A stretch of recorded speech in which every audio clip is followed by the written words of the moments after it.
Please, I don't know anything about any documents. The crack came before she finished the sentence. Emma Carter didn't scream right away. She just stared at her hand at the angle her finger now bent, and her brain refused to process what her body already knew. Victor Kane crouched down to her eye level and smiled. Wrong answer, sweetheart. If you've ever felt like the world turned its back on you right when you needed it most. Stay with me. Before we go any further, hit that subscribe button and drop your city in the comments below. I want to see exactly how far this story travels. She had survived worse than this town. That was what Emma Carter told herself every morning when she drove the 12 miles of mountain road into Silver Creek, Colorado, windows down. Even in the cold, because the cold reminded her she was still here, still breathing, still moving forward. Emma was 24 years old. Blonde hair she kept pulled back in a ponytail because it was practical. Quiet eyes that noticed everything but rarely gave anything away. She was the kind of person who refilled the coffee pot without being asked, who remembered the names of the regular customers' dogs, who always said, "Have a good one," at the end of a phone call and actually meant it. She wasn't performing kindness. She simply didn't know how to be any other way. She had come to Silver Creek 14 months earlier with 2 bags, $300, and a story she didn't talk about.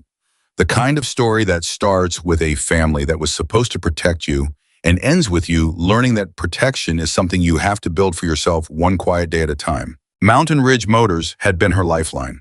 Not because it was glamorous, it wasn't. It was a motorcycle repair and rental shop that smelled like oil and burnt coffee and the faint ghost of cigarettes from the previous decade. The walls were covered in old photographs and vintage license plates. A mounted fish that nobody could remember the story behind hung above the parts shelf. The front desk was a wooden counter that had been repaired so many times it was basically a different counter, now just using the same memory. But it was hers, her space, her routine, her purpose. She handled the scheduling, the invoices, the phone calls, the walk-ins. She kept the books in order, even when the shop's accounting system, a combination of 3 different spreadsheet programs and 1 actual paper ledger, seemed specifically designed to cause human suffering. She was good at her job. She was proud of that. After a life where being proud of anything felt dangerous, being proud of her competence felt like freedom. The owner of the shop was Jack Reynolds, 62 years old, hands like leather wrapped around iron, silver hair mostly, a beard he trimmed without caring much about the result. He wore the same kind of work shirt every day, dark blue, a little faded, and he drank black coffee from a chipped mug that said, "World's Okayest Mechanic." Emma had given it to him as a joke on his birthday. He had never used any other mug since. Jack didn't talk much. That was the first thing people noticed about him. He answered questions directly, made his opinions known when they mattered, and otherwise existed in a kind of focused silence that some people found unsettling and Emma found deeply comforting. He wasn't cold. He was simply a man who had learned that most words were decorations and that real things were done, not said. He had hired Emma after a 15-minute conversation, offered her a wage that was slightly above what she had asked for, and never once made her feel like she owed him anything for the opportunity. In 14 months, he had never raised his voice at her, never made her feel small, never looked at her with anything other than straightforward respect. She didn't know his history. She didn't need to. All she knew was that Jack Reynolds was the kind of man who existed in the world like a fixed point, solid, reliable, real. That Thursday afternoon in October started the same way every Thursday afternoon started. The mountains were pulling their early colors, that deep Colorado gold that tourists drove 4 hours to see, and locals simply lived inside. The shop had been quiet most of the day, 2 rentals out, 1 service job on the lift. The parts order she'd been tracking for a week had finally shipped. Emma was updating the rental database when the door opened. She heard them before she fully processed them, the particular weight of multiple people entering a space they intend to dominate. 4 men came first, spreading slightly as they moved inside the way people do when they want to occupy a room. Then the 5th man, Victor Kane. Emma had never seen him before, but she understood him in the first 3 seconds. She had grown up around men like Victor Kane, men who wore their money and their authority like armor, and expected the room to rearrange itself around them when they walked in. He was somewhere in his late 40s, tailored jacket, a ring on his right hand that was meant to be noticed. The kind of handsome that came with wealth, and the particular cruelty that came with never having been told no, and meaning it. He looked at Emma the way some men look at furniture. Present, potentially useful, otherwise irrelevant. I need to see Jack Reynolds, he said. He didn't say please. He didn't say hello. He said it the way people say things they've already decided are going to happen. Emma kept her expression neutral. Years of practice. He's in the back. Do you have an appointment? Victor Kane looked at her then, really looked at her for the first time, and something shifted slightly in his expression. Not respect, nothing like respect. More like he had just decided to pick up a tool he hadn't initially planned to use. Tell him Victor Kane is here. He'll know who I am. Emma picked up the desk phone and called back to the garage.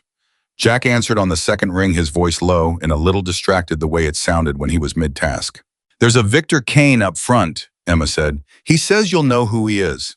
There was a pause, very brief, less than 2 seconds. But in that pause, something happened in the silence that Emma could not name, but could feel a shift in temperature, almost a change in the quality of the air on the other end of the line. Tell him I'll be out in a minute, Jack said. His voice was flat, controlled, the way people talk when they are actively managing something inside themselves. Emma relayed the message. Victor Kane did not sit down. He stood in the middle of the front room with his hands loose at his sides and looked around the shop the way a man looks at something he's already decided he owns. The 4 men with him moved into positions without being told, not dramatically, just placement. 2 near the door, 1 browsing the merchandise rack with 0 actual interest in it, 1 standing slightly behind and to the right of Victor. Emma noticed all of this. She cataloged it quietly and kept her face exactly as it was. Jack came out from the back 2 minutes later. He wiped his hands on a work rag as he walked unhurried, deliberate, and he stopped a few feet short of Victor Kane and looked at him without any particular expression. The 2 men regarded each other. Whatever existed between them was not friendship. That much was immediately clear. But it wasn't simple hatred either. It was something older and more complicated. The kind of tension that only exists between people who have a shared history neither of them has ever fully closed. Victor, Jack said, just the name, nothing attached to it. Jack. Victor's mouth moved towards something that wanted to be a smile but didn't complete the journey. You look old. I am old, Jack said. What do you want? Direct. I always liked that about you. Victor reached into his jacket, slow, deliberate, demonstrating he wasn't afraid of what that motion might cause, and produced a folded document. He held it out toward Jack without stepping forward, so Jack had to move slightly to take it. A small power gesture. The kind of thing Victor Kane did without thinking. Jack took the paper and looked at it. He didn't rush through it. He read it the way a man reads something he already expected, but was hoping not to see. Emma watched Jack's jaw. It tightened once, that was all. He folded the paper back up and held it out toward Victor. No, Jack said. Victor didn't take the paper back. He let it sit in Jack's hand uncollected. Jack, his voice shifted. The social tone evaporated. I'm not asking. I know you're not, Jack said. The answer is still no. A moment stretched between them. Emma could feel the 4 men in the room go slightly rigid like animals before a weather change. Her fingers had moved without her quite deciding to toward the edge of the desk. Victor Kane nodded slowly. He looked at Jack the way someone looks at a calculation they have decided to revise. Where are the documents, Jack? I don't know what you're talking about. The property records, the agreements with the county, the contracts you kept when you should have destroyed them. Victor's voice was still conversational. That was somehow the worst part. The documents that proved this property was never properly transferred. The documents you've been sitting on for 20 years because you knew someday someone might need them. There are no documents, Jack said. You're lying. Then come back with something besides your opinion and we'll talk. Victor Kane looked at Warwick for a long moment. Then he looked at Emma. And that was the moment everything changed. He turned to face her fully. His expression didn't become threatening. That would have been too direct, too readable. It became something worse. Interested, calculating. Who's the girl, he asked, not to Jack, to the room, the way you'd ask about a tool. She's my employee, Jack said. His voice was still level, but something in the texture of it changed, something fundamental. She doesn't have anything to do with this. Victor stepped toward the front desk. Emma didn't move. She kept her hands flat on the surface, her breathing steady, her expression carefully open. She was very good at appearing calm. She had been practicing since she was a child. Hi there, Victor said. What's your name, sweetheart? Emma, she said. She did not add anything to it. Emma. He repeated it like he was trying the weight of it. Emma, Jack and I need to find some documents. Paperwork. Boring legal stuff. He smiled. It looked like something learned from watching human beings smile rather than something felt. I'm guessing a smart front desk girl knows where the important paperwork is kept. Our filing system is standard, Emma said. Business records, service orders, customer information. If there's something specific you're looking for, I'd need more detail too. That's not what I mean, and you know it, Victor said. The pleasantness dropped. Just gone. Like a mask placed on a table. He reached out and took Emma's right hand. Not grabbed, took. With a specific, deliberate grip. The kind that says, I am doing this slowly so you can fully understand what is happening and what I am capable of. Emma felt the grip close around her fingers, and the blood went out of her hands, and something very deep and very old inside her screamed. Victor! Jack's voice was still controlled, but it had changed completely. It was the voice of a man who is operating at the edge of a very serious decision. The documents, Victor said quietly. Where does Jack keep things he doesn't want found? I don't know what you're talking about, Emma said. Her voice was steady. She hated how much effort that took. That's the wrong answer, Victor said. The crack came before she finished the sentence. The pain was extraordinary. Not just the physical fact of it, but the shock of it, the realization that another human being had just deliberately hurt her, was looking directly at her while doing it, and felt nothing. Not pleasure, not guilt, nothing. She was a problem being solved. Emma did not scream. She made a sound, involuntary brief, and then pressed her lips together. She would not give him the satisfaction of a full reaction. She didn't know where that refusal came from. Somewhere underneath fear, something older. Victor, Jack's voice was different now. One more time, Victor said, still holding her hand. The documents. I swear to you, I don't know, Emma started. The second crack was worse than the first. This time she did cry out. She couldn't stop it. The sound came out of her without permission, and she hated it, and she kept her eyes open because she refused to close them, refused to disappear into herself, refused to give him the darkness he wanted. Stop! Jack's voice came across the room like a current of electricity. Stop right now. Victor turned his head to look at Jack. One of the men near the door moved a step forward. Jack, Victor said, almost gently, you walked away from everything that could have protected you. You're an old man in a motorcycle shop. If you have the documents, give them to me. If you don't, he looked back at Emma, then help me find someone who does know. Emma was on the floor now. She didn't fully remember getting there. Her hand was against her chest and the pain was rolling through her in waves. She looked up at Victor Kane from the floor and felt something that surprised her. Not terror, not helplessness, rage. Clean, cold, focused rage. She kept her face still and she breathed through the pain, and she thought, I have survived worse than you. I have survived people who thought I was nothing, and I outlasted every single one of them, and I will outlast you too. She didn't say any of this. She held it inside her like a coal, and then she saw something. Victor's briefcase, sitting on the floor beside the parts counter where he'd set it down when he came in. The clasp was not fully closed. She could see that from where she sat. The corner of what looked like a manila folder was visible pressing against the lid. She kept her eyes on it for exactly 1 second. Then she looked away. Last chance, Jack, Victor said. He still had Emma's hand. Jack Reynolds stood in the center of his shop and looked at Victor Kane. And then Jack Reynolds said something that nobody in that room expected. Not the 4 hired men, not Emma, possibly not even Jack himself. He said it quietly, the way a person states a fact. You picked the wrong person to hurt. Victor's expression didn't change. Then he laughed. The laugh of a man who has just seen the punchline of a joke that works entirely in his favor. Look at you, Jack. Really look. You're 62 years old. There are 4 of my guys in this room. You don't have anyone. He paused, letting the weight of that settle. You gave all that up, remember? You walked away. Jack looked at him. I know, Jack said. So what exactly do you think you're going to do? Jack said nothing. He looked at Victor for a long moment. His hands were loose at his sides. His expression was not angry. It was something quieter and more serious than anger. The face of a man doing arithmetic that only he could read. Then he crossed to the back of the shop and disappeared through the door. Victor watched him go. He shook his head, something between amusement and contempt on his face. Smart man, he said. Smart man walks away. He looked down at Emma. That makes you my best option, sweetheart.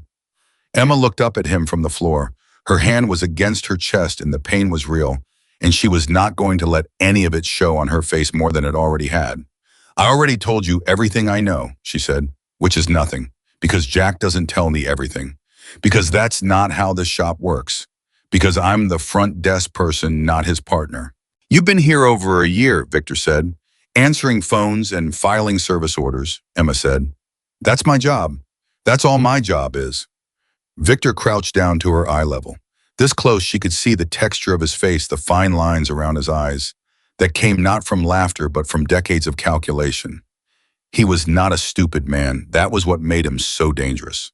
You're brave, he said. I appreciate brave. He reached out and touched her chin with 2 fingers, turning her face slightly. But bravery has a breaking point. Everyone's does. Then you're going to be here a long time, Emma said. Something shifted in Victor's expression. Not anger, something closer to surprise. He looked at her like she'd become more interesting than he'd expected. He stood back up. You know what I think, he said. I think Jack went to get something to give me because Jack is ultimately a smart person who knows how math works. And I think that when he comes back, we're going to sort this out very quickly. And you can go home. He looked around the shop. And then we're all going to move on with our lives.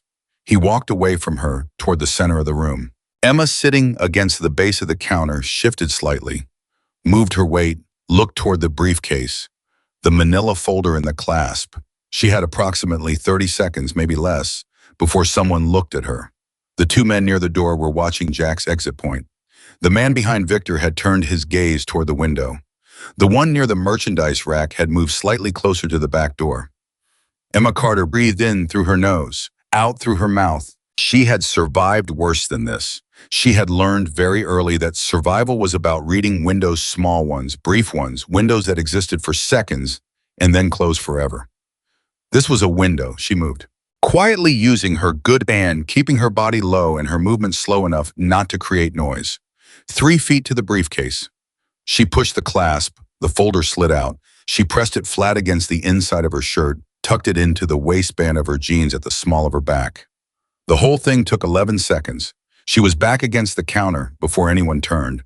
Her heart was hammering so loudly she was almost certain it could be heard. Victor Kane was talking, not looking at her, something to one of his men, his voice low and instructive. Emma breathed through her nose and willed her pulse to slow, and pressed her good hand against her back, against the folder, feeling it there. She didn't know what was in it. She didn't need to know yet. She just needed to not lose it. The back door opened and Jack Reynolds walked back into the front room. He was carrying nothing. His hands were empty. He stopped in the center of the room and looked at Victor Kane, and this time his expression had changed in a way that was difficult to describe. It was the face of a man who has set something into motion. Not started a fight, set something into motion. There is a difference.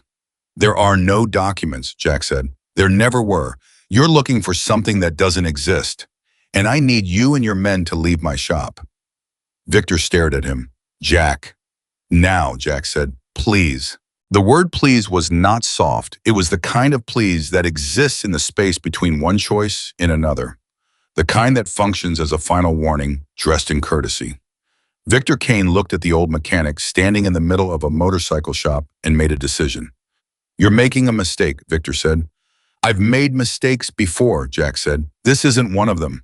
Victor Kane picked up his briefcase. He did not look down. He did not notice the clasp was fully closed now the way he'd left it because Emma had refastened it after removing the folder. He picked it up, felt the weight did not pause. He gestured to his men. They moved toward the door. At the threshold, Victor stopped and turned back to look at Jack. This isn't finished, he said. I know, Jack said. They left. The door closed. The engine of a black SUV outside growled to life and moved away. The shop was quiet. Jack crossed to Emma immediately. He crouched beside her and looked at her hand with an expression that was controlled on the surface and not controlled in his eyes. Let me see, he said. She held it out, 2 fingers bent at wrong angles. The pain was still rolling through her in waves. Jack looked at it. His jaw was tight. His hands were gentle. I need to get you to the clinic, he said. Jack, Emma's voice was steady, which surprised both of them. Before we do anything, she reached behind her with her good hand and produced the folder. I took this from his briefcase. Jack stared at it. He took it from her, opened it, read the first page. His expression did not change the way most people's expressions would have changed. It went very still instead, the way water goes still before a storm. Emma, he said, what is it? He looked at her over the top of the folder. Do you understand what you just took? No, she said honestly. But I understood that he didn't want anyone to have it, and you needed something. Jack Reynolds looked at the young woman sitting on the floor of his shop, holding her broken fingers against her chest, looking up at him with steady eyes. I thought about 20 years of quiet, 20 years of distance, 20 years of not picking up the phone, not calling in favors, not invoking a name or a history or a loyalty that he had carried inside him like a sleeping thing. He thought about Cole Hargrove somewhere out on the highway, living his own version of the same quiet distance. He thought about what he had promised himself the day he walked away. He thought about the one exception to that promise. Jack Reynolds reached for his phone. His hands were steady. His heart was not. He pulled up a number he had not dialed in 7 years. It connected on the second ring. Cole, he said. It's Jack. A pause. Jack Reynolds, Cole Hargrove's voice was rough with surprise. You're calling me. I am, Jack said. Another pause. What do you need? Cole said. Just that. No preamble, no questions. Because that was how men like Cole Hargrove operated. You called when you needed, and the rest of the conversation was just logistics. Jack looked at Emma, at her hand, at the folder. I need you, he said. The line was quiet for 3 seconds. Then Cole said, where? And Jack told him. And somewhere 40 miles away, an engine started. The line stayed open for exactly 4 seconds after Jack said Silver Creek. Then Cole Hargrove said 3 words that Jack Reynolds had not heard directed at him in over 20 years. I'm already moving. And he hung up. Jack stood in the middle of Mountain Ridge Motors with the dead phone in his hand and something stirring in his chest that he did not have a clean name for. Not relief, not yet. Something rawer than relief.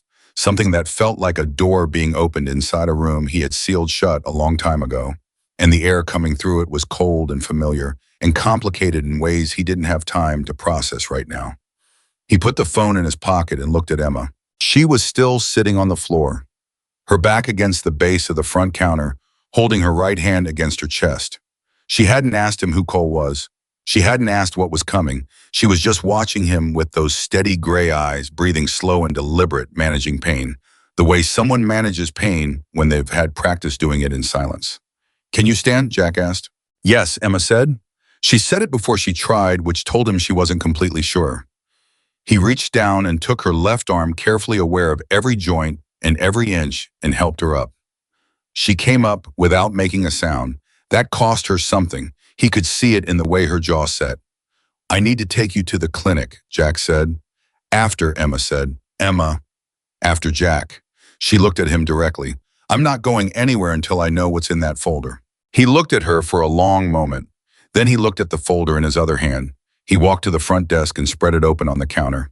Emma came and stood beside him, reading over his shoulder, her broken fingers still pressed to her chest. The documents were not complicated to understand, but the implications of them were enormous. Page after page of records, transaction records, correspondence between Victor Kane's property development company and 3 different county officials' payment schedules that had nothing to do with any legitimate transaction agreements signed by business owners in Silver Creek and the surrounding mountain towns. And the dates went back 8 years. He's been doing this for 8 years, Emma said. Longer probably, Jack said. This is just what's in writing. Emma turned a page, a list of business names. She read through them and her lips pressed together. I know these places, she said. The hardware store on Maple, the diner on Route 9, the Jack the Nguyen's flower shop. They closed 6 months ago. Everyone said it was just the economy. She looked up. It wasn't the economy, was it? No, Jack said. It probably wasn't. Emma stared at the page. The steadiness in her face cracked for just a moment, not into tears, not into fear, but into something harder and more focused. Anger that had found its object and locked on. He destroyed all of these people, she said quietly. And nobody knew. They knew, Jack said. They just couldn't prove it. and they didn't have anyone willing to stand up and say it first.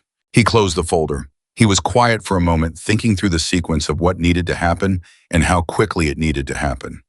Victor Kane was going to realize the folder was missing. It might take him an hour. It might take him 10 minutes if he was the kind of thorough that Jack suspected he was. And when he realized it, he was going to come back. I need to make a copy of everything in this, Jack said. The scanner's right here, Emma said. She was already moving to the machine with her left hand. Emma, your hand. My hand is broken, not my brain. She looked at him sideways. Start feeding me pages. He looked at her. He almost said something about how she didn't have to do this, how this wasn't her fight, how she should sit down. He didn't say any of it because he already knew exactly what she would say back, and because some part of him recognized that it was her fight had become her fight the moment Victor Kane put his hands on her, and she had decided that on the floor with broken fingers, and she was still deciding it standing here now. He started feeding her pages. They worked fast. The scanner was old and occasionally jammed, and Emma cleared each jam one-handed with a focus that had no room in it for self-pity. 12 minutes, every page copied. The originals went back into the folder. The copies went into a second folder that Emma labeled in her neat handwriting, sealed with a rubber band, and handed to Jack. Originals for the police, she said. Copies for insurance. Copies go where, Jack said. Emma thought for 1 second. My car. Under the spare tire in the trunk. He looked at her. Smart. I've dealt with people who take things before, she said simply. No elaboration. Another piece of a history she kept in her own keeping. Jack took both folders and walked them to the back. He locked the originals in the old safe behind his workbench, the one bolted to the wall, the one that had been there for 30 years, the one that looked like it hadn't been opened since Reagan was president, but worked perfectly and had a combination nobody else alive knew. The copy he carried out front. Emma had her car keys in her left hand and was already heading for the side door. I'll be back in 2 minutes, she said. I'm coming with you, Jack said. It's 20 feet to my car, Jack. You can watch from the door. He watched from the door. She moved quickly, one arm tucked open her trunk with one hand, in the fluid way that told him she'd been doing things one-handed since the moment her fingers broke. Put the folder under the spare, closed the trunk. 2 minutes flat. She came back in, and he locked the side door behind her. Okay, Emma said. Now what? Now we wait, Jack said. For how long?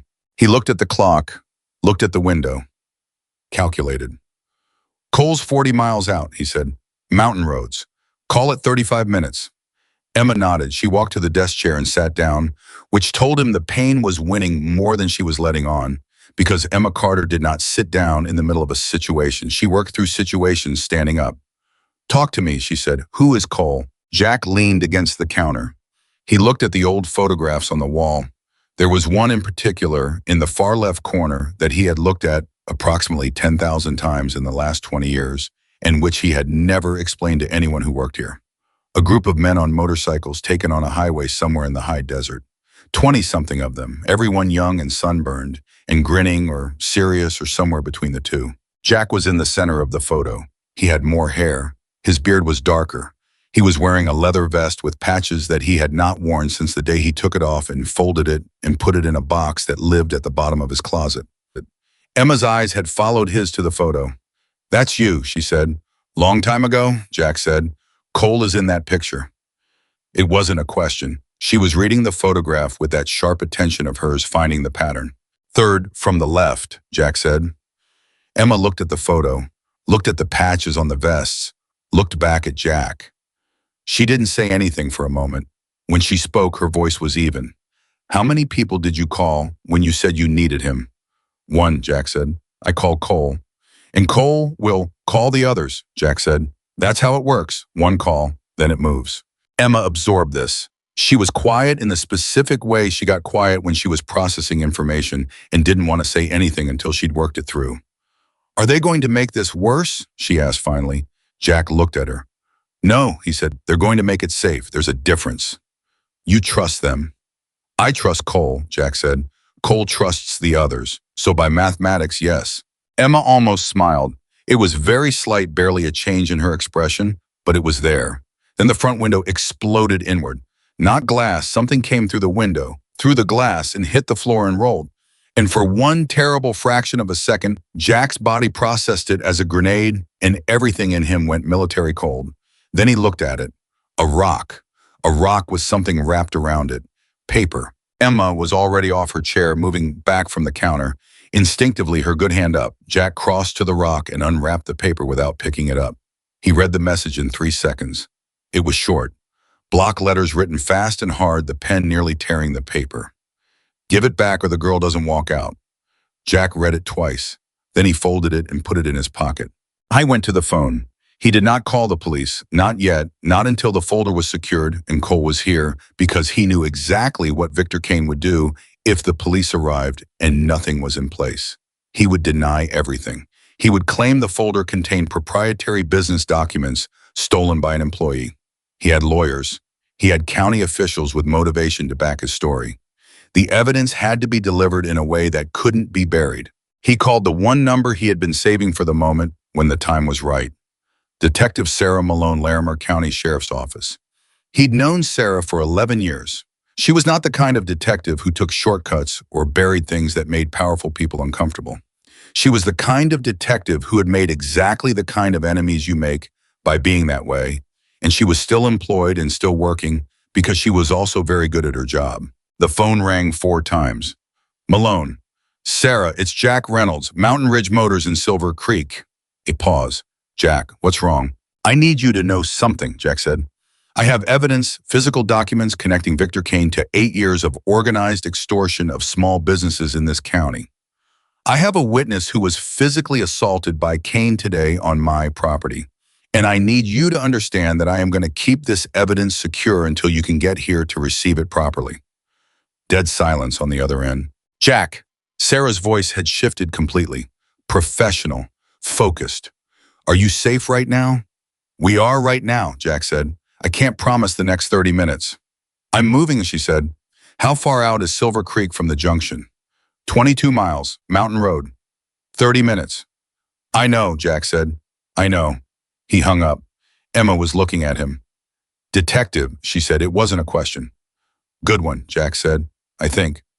You think? She's the best in the county, Jack said. But Kane has people in the county.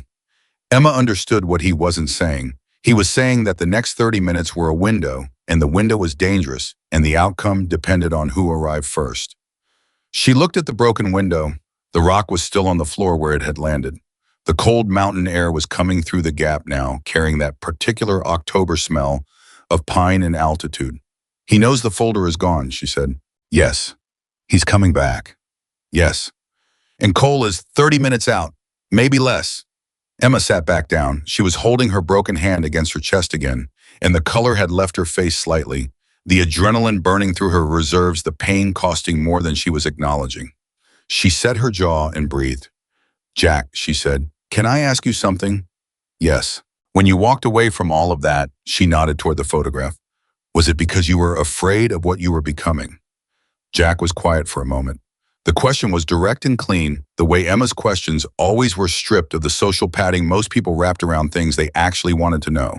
Partly, he said honestly, and partly because I lost someone, and I understood that the life I was living was the reason I lost her.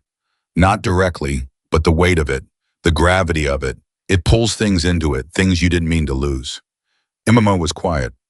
You ever regret leaving, what she asked? Never, Jack said. Then after a beat, until today. She looked at him. Because if I'd stayed, he said, none of this would have happened to you. No one would have walked into this shop thinking I was alone. Emma looked at him for a long moment.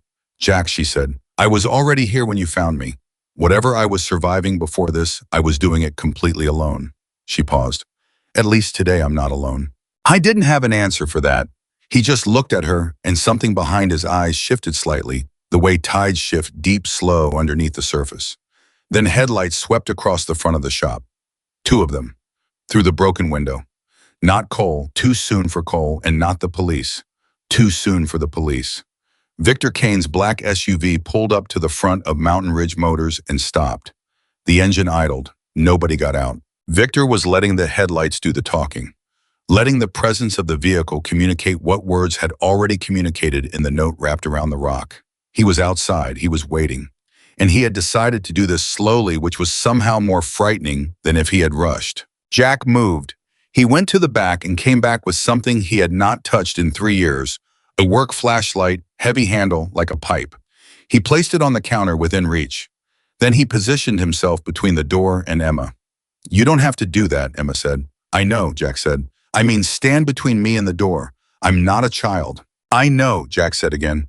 "I'm not standing here because you're a child. I'm standing here because there are 5 of them and 1 of me, and I need you in a position where I can account for you." Emma looked at him. Then she looked at the desk. She reached into the top drawer and produced a thick metal staple remover. Not a weapon exactly, but solidly built with 2 heavy prongs. She put it in her left hand.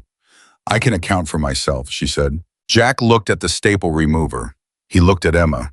Something crossed his face very quickly, not amusement exactly, but something in the same territory. "Okay," he said. The SUV's engine cut off. Still nobody got out. 2 minutes passed. 3. The silence was tactical. Victor Kane was letting them stew in the uncertainty, letting the imagination do work that his presence couldn't quite do alone. He was good at this. Patient in the way that people who believe they have already won are patient. Jack watched the vehicle through the broken window. His breathing was slow and deliberate. He had not felt this particular quality of stillness in 20 years, this specific narrowing of the world to the immediate, the essential the next 5 seconds. He had not missed it, but he had never fully forgotten it either. His phone buzzed. Text from Cole. 3 words. 10 minutes out. Jack breathed out through his nose.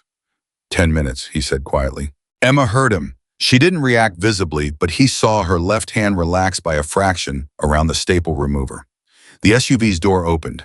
Victor Kane got out alone. No jacket now. He walked toward the front door of the shop with his hands in his pockets, which was its own kind of statement that he felt no need to display the men he had with him, that his own presence was sufficient, that this was already decided. He came to the broken window and looked through it. "Jack," he said, his voice was conversational, "I think we both know this is getting messy in ways that don't help either of us." Jack said nothing. "I'm going to make you a very simple offer," Victor said. "The documents, the copies, everything Emma took, and I walk away. Nobody presses charges. Emma gets her hand treated. You keep your shop. And we all pretend today was just a misunderstanding between people who've done business before."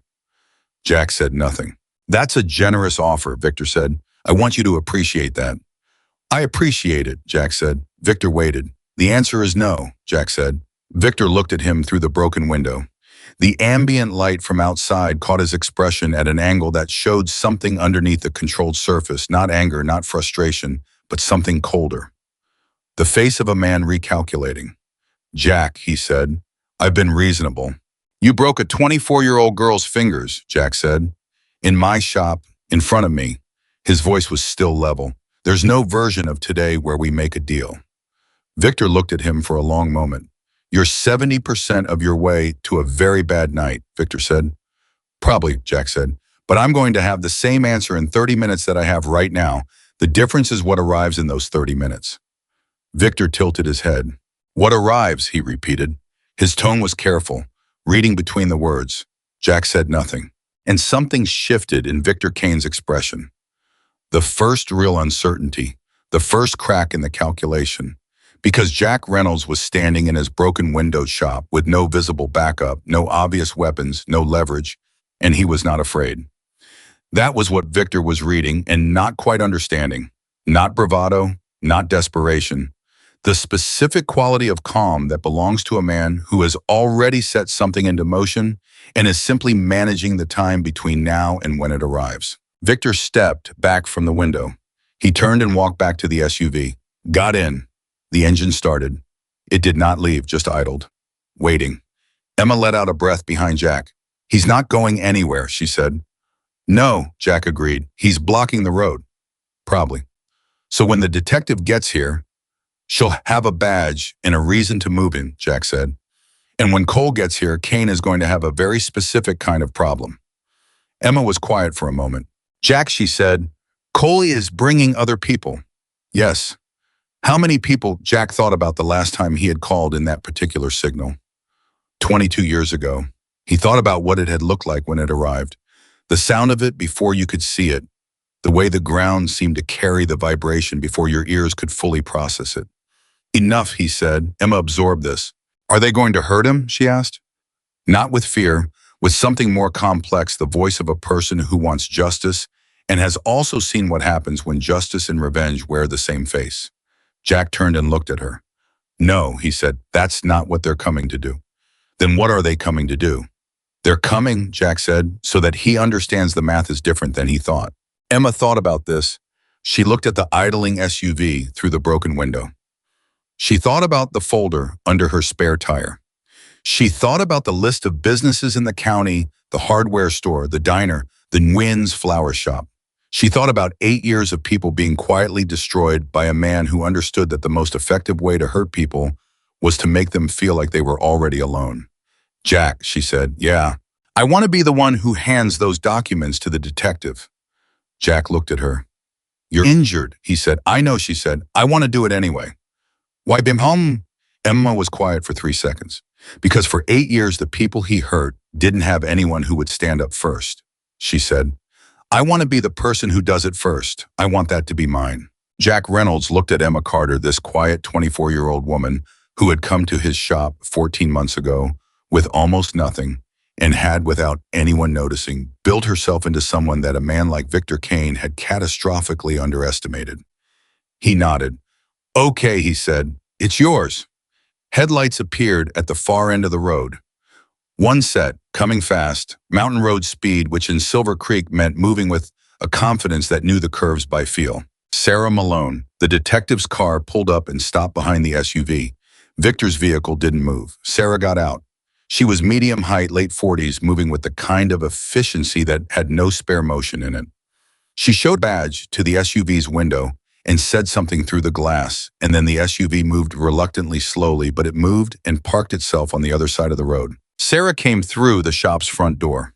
She took in the broken window, the rock on the floor, Emma's hand, Jack's expression, all of it in about 3 seconds.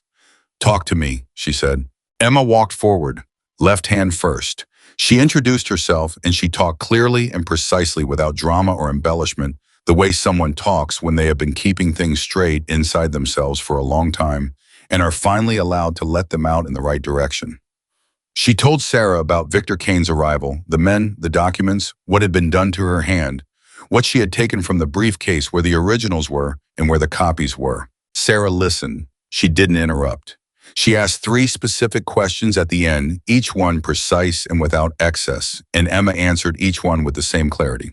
Then Emma said, I want to give you those documents myself, the originals from the safe, the copies from my car. Sarah looked at her.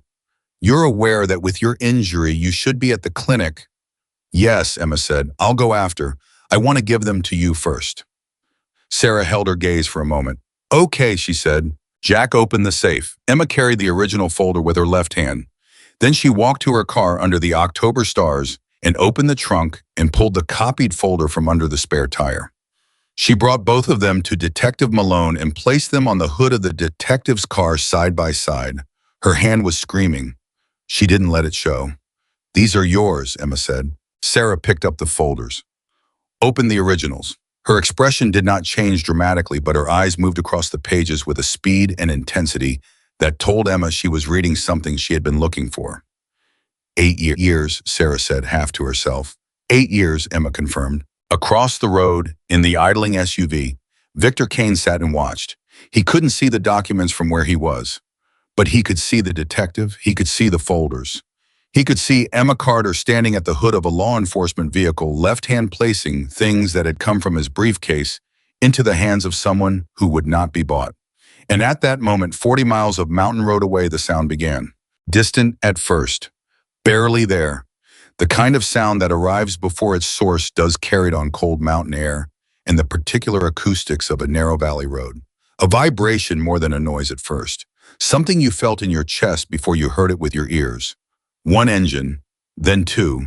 Then the count became meaningless because the individual sounds merged into something collective. Victor Kane heard it first in his SUV. He turned his head toward the sound, rolled his window down. His driver looked at him without speaking. Sarah Malone heard it next. She paused, one hand on the open folder, and looked in the direction the sound was coming from. Emma heard it last. She was standing at the detective's car with her broken fingers tucked against her chest, and she turned toward the road and listened. Jack Reynolds stood in the doorway of Mountain Ridge Motors. He did not turn toward the sound. He just stood there with his coffee mug in his hand, the one that said "World's Okayest Mechanic," and looked at nothing in particular and waited, because Jack Reynolds knew exactly what that sound was. He had been listening for it in some part of himself he hadn't fully acknowledged for 20 years. The first headlight appeared at the curve in the road, then the second. Then the road bent and straightened, and the headlights kept coming, and the sound built and built until it was no longer a sound but an event, until it was something the whole town of Silver Creek could hear with their windows closed, until porch lights were clicking on along the block, and curtains were moving and people were stepping outside to look. Cole Hargrove's bike came first because Cole always rode first. He had a face that looked like it had been carved out of something stubborn and weathered. He pulled up in front of the shop and cut his engine and looked at Jack. Behind him, the road was full. 90 motorcycles, coming to a stop one by one, their engines cutting in staggered sequence until the sudden relative silence was almost as loud as the arrival had been. 90 men who had stopped what they were doing that evening because they had each received one call from one person who had received one call from Jack Reynolds. One call, 20 years, they had come anyway. Victor Kane sat in his SUV and looked at the road full of motorcycles and looked at the men standing in front of Mountain Ridge Motors and looked at the detective who was now watching him across the hood of her car with the folders in her hand. And for the first time that evening, Victor Kane's face showed something it had not shown before. He understood finally the actual shape of what he had walked into. He had come to Silver Creek looking for a quiet old man in a motorcycle shop. He had not found a quiet old man. He had found what a quiet old man looked like when 20 years of distance collapsed in a single phone call. Cole Hargrove walked up to Jack. They stood together for a moment. Nobody watching them could hear what Cole said. Whatever it was, Jack nodded once. Then Cole turned and looked at the SUV. He didn't say anything. He didn't make a gesture. He just looked. And every man on the road looked with him. 90 men, not moving, not threatening, simply present. A wall of something that had nothing to do with fear, and everything to do with the particular unbreakable weight of loyalty that has no expiration date. Victor Kane opened his door, got out slowly. He looked at the detective. "I'd like to cooperate," he said. His voice had changed completely. All the conversational ease, the calculated warmth, the surface pleasantness gone. What was left was smaller, careful. Sarah Malone looked at him over the roof of her car. "That's the best decision you've made today," she said. Sarah Malone had been a detective for 19 years. She had worked cases that broke other people. She had sat across from men who looked like fathers and acted like monsters, women who smiled while they lied, braised teenagers who had done things that aged her overnight. She had learned to keep her face a controlled instrument, revealing exactly what she chose to reveal when she chose to reveal it. But standing on a mountain road in Silver Creek at 9:40 in the evening, with 90 motorcycles at her back and Victor Kane 3 feet in front of her, saying he wanted to cooperate, she allowed herself exactly 1 second of something that might have looked to a careful observer like quiet satisfaction. 1 second, then the instrument came back. "Turn around," she said to Victor, "hands where I can see them." Victor Kane, who 40 minutes ago had been crouching in front of a young woman on a floor breaking her fingers with the unhurried confidence of a man who had never faced a consequence, turned around. Slowly, his jaw tight, his hands rising. One of his men started to move from the SUV. Cole Hargrove took 1 step forward, just 1 step. The man stopped. Nobody said anything. Nobody needed to. Sarah cuffed Victor Kane with the efficiency of someone who has done it so many times it has become a physical reflex, and the click of the cuffs in that cold mountain air was the kind of sound that carries. It carried down the road where the 90 bikes were parked. It carried to the SUV where Victor's 4 men were suddenly doing very careful math about their options. It carried to the doorway of Mountain Ridge Motors where Jack Reynolds was still standing with his coffee mug, watching all of it, with the expression of a man who feels the way a storm feels when it finally breaks, not happy exactly, but released. And it carried to Emma Carter, who was standing at the hood of Sarah's car, with her broken fingers against her chest, watching Victor Kane's face at the moment the cuffs closed. She had expected to feel triumphant. She didn't. What she felt was something quieter and more complicated than triumph. She felt the specific exhaustion of a person who has been holding something enormous for hours and has finally been allowed to set it down. And underneath the exhaustion, something else. Something she couldn't quite name, but that felt like the first clear breath after being underwater. Victor turned his head and looked at her over his shoulder. His expression was not threatening anymore. It was something else. Something that people who have never been caught don't know how to fully form the strange, disoriented look of a man who has just discovered that the world has edges he didn't know about. Emma looked back at him. She did not look away first. Sarah was already on her radio calling for additional units, calling for a transport vehicle. Her voice was clipped and precise, the language of law enforcement that had its own rhythm. Emma didn't fully understand but found oddly comforting. Victor's 4 men were instructed to exit the SUV one at a time. They complied. None of them looked heroic doing it.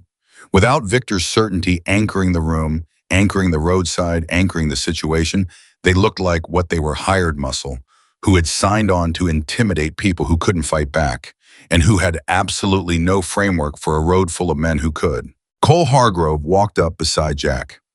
The 2 men stood in the doorway side by side and watched the proceedings in silence. They had the comfort of people who knew each other before they knew how to be adults, who had accumulated enough shared history that words were often more than they needed. Finally, Cole said quietly, "You should have called sooner." "I know," Jack said. 7 years, Jack. "I know." Cole looked at him sideways. There was something in it that was not quite reproach and not quite forgiveness.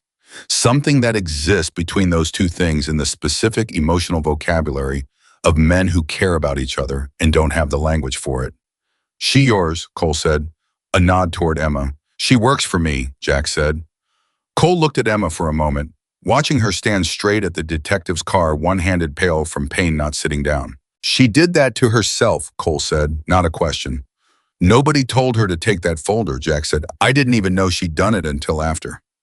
Cole was quiet for a moment. Then he said something he said very rarely, because it cost him something every time. "Good kid." Jack looked at his old friend. "Yeah," he said, "she is."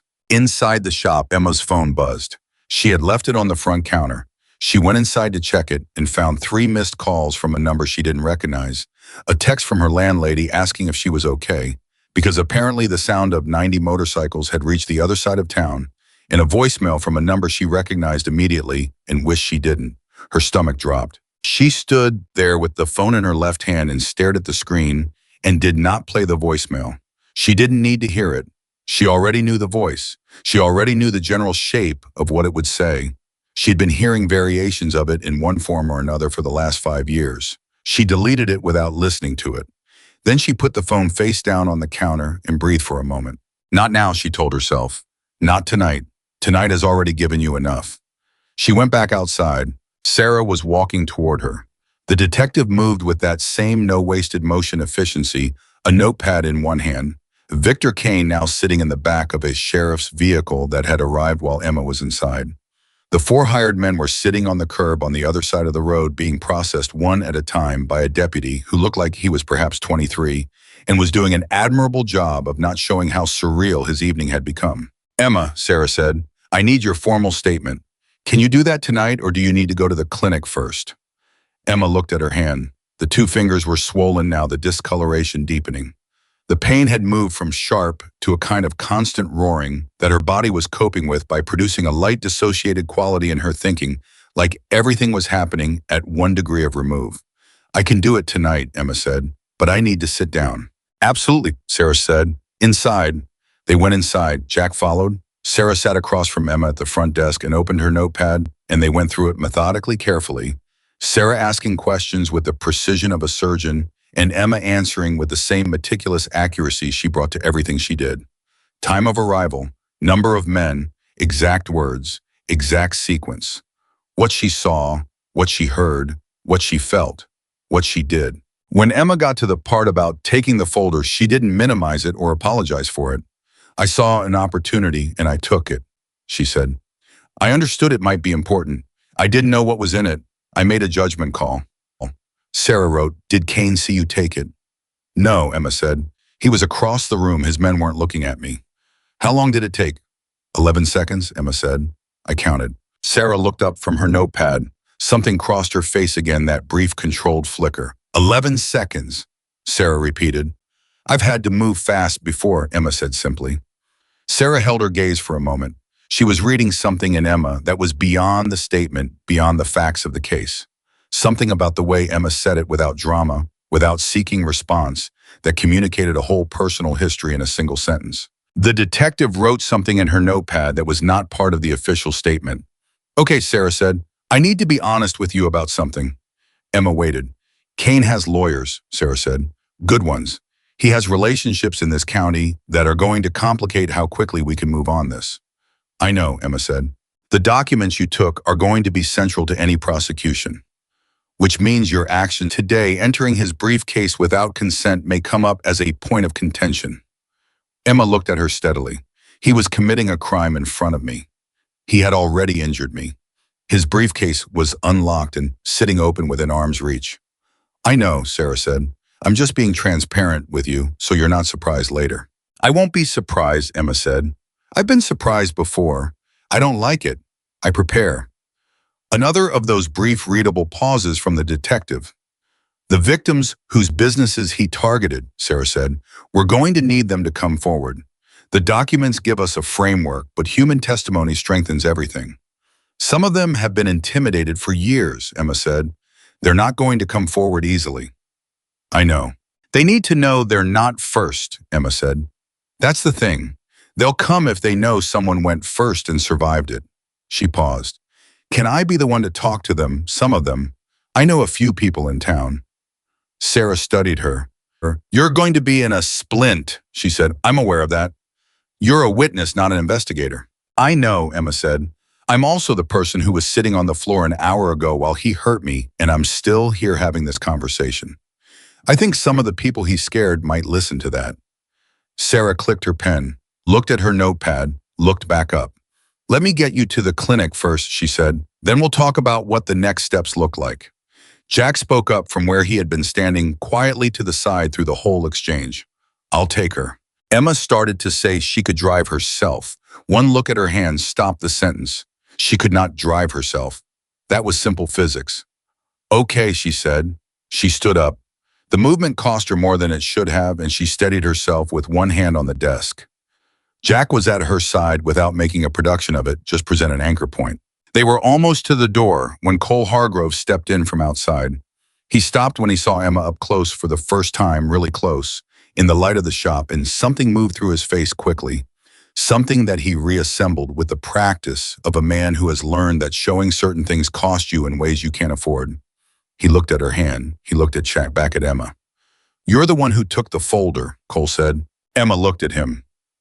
Cole Hargrove was somewhere in his early 60s, built like someone who had worked with his hands and used his body as a tool.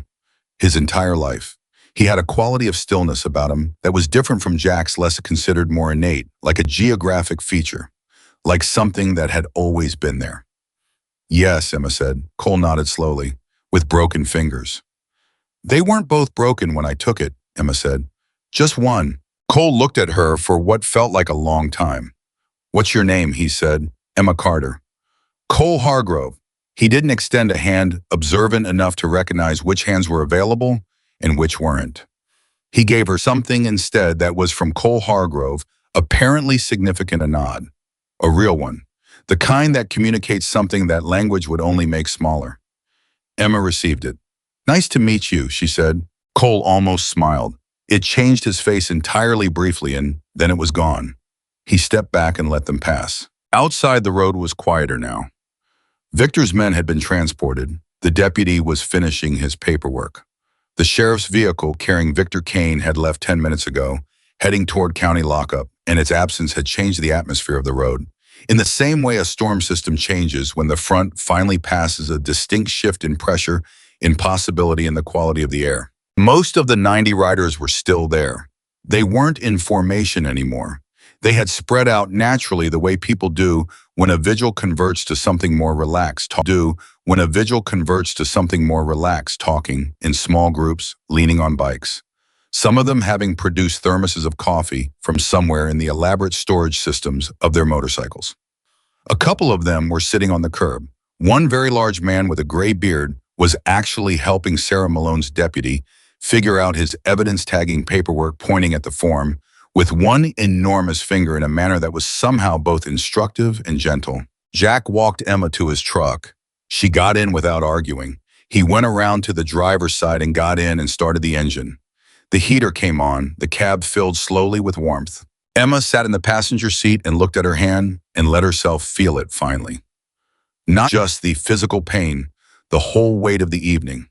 She let it move through her without trying to manage it, and her eyes went bright for about 4 seconds, and then she breathed through it, and the brightness receded. "Jack," she said. "Yeah."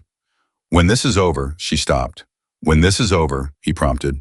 "I want to learn how the business works," she said. "Not just the front desk, the actual business.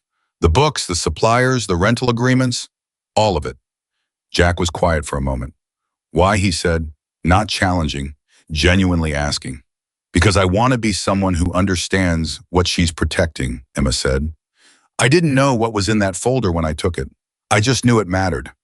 I want to be someone who knows why things matter before she has to act." Jack drove for a moment in silence. "I can teach you that," he said. "I know you can," Emma said. "That's why I'm asking you." He drove. The mountain road curved and climbed. The lights of Silver Creek fell away behind them. Emma looked out the window at the dark line of the mountains against the slightly lighter dark of the sky, and she thought about the voicemail she had deleted without listening to. She thought about the person on the other end of that call, the history attached to that number, the particular specific gravity of her past that she had been quietly outrunning for 14 months. She thought about the fact that she had been running and that tonight for the first time she had done something that felt like the opposite of running. She had stood still. She had held her ground. She had put something into the hands of someone who could use it. That felt like something. That felt like a version of herself she wanted to continue being. The clinic was small and functioned the way rural mountain clinics function, staffed that evening by a nurse practitioner named Diane, who was 60 years old and had seen everything and whose demeanor communicated clearly that there was nothing that could walk through her door that would rattle her.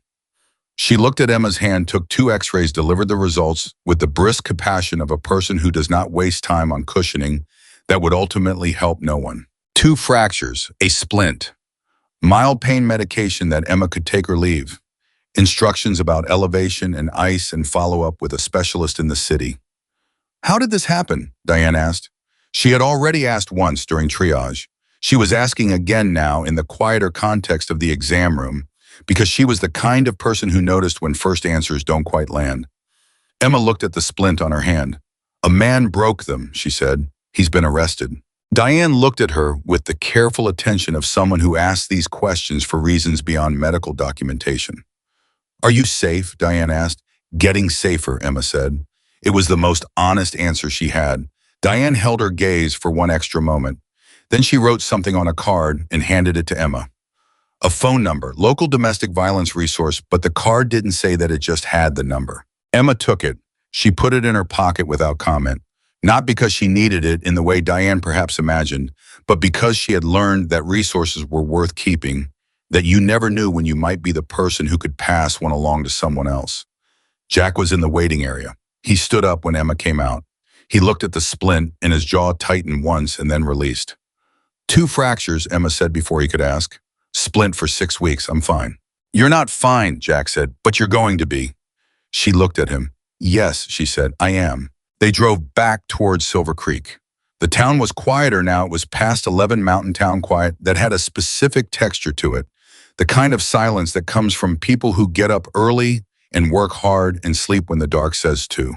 But lights were still on in windows that were usually dark at this hour. Porch lights, kitchen windows. The town was awake because the town had heard something, and nobody quite knew yet what it meant, but they felt it. As they came down the main road, Jack slowed.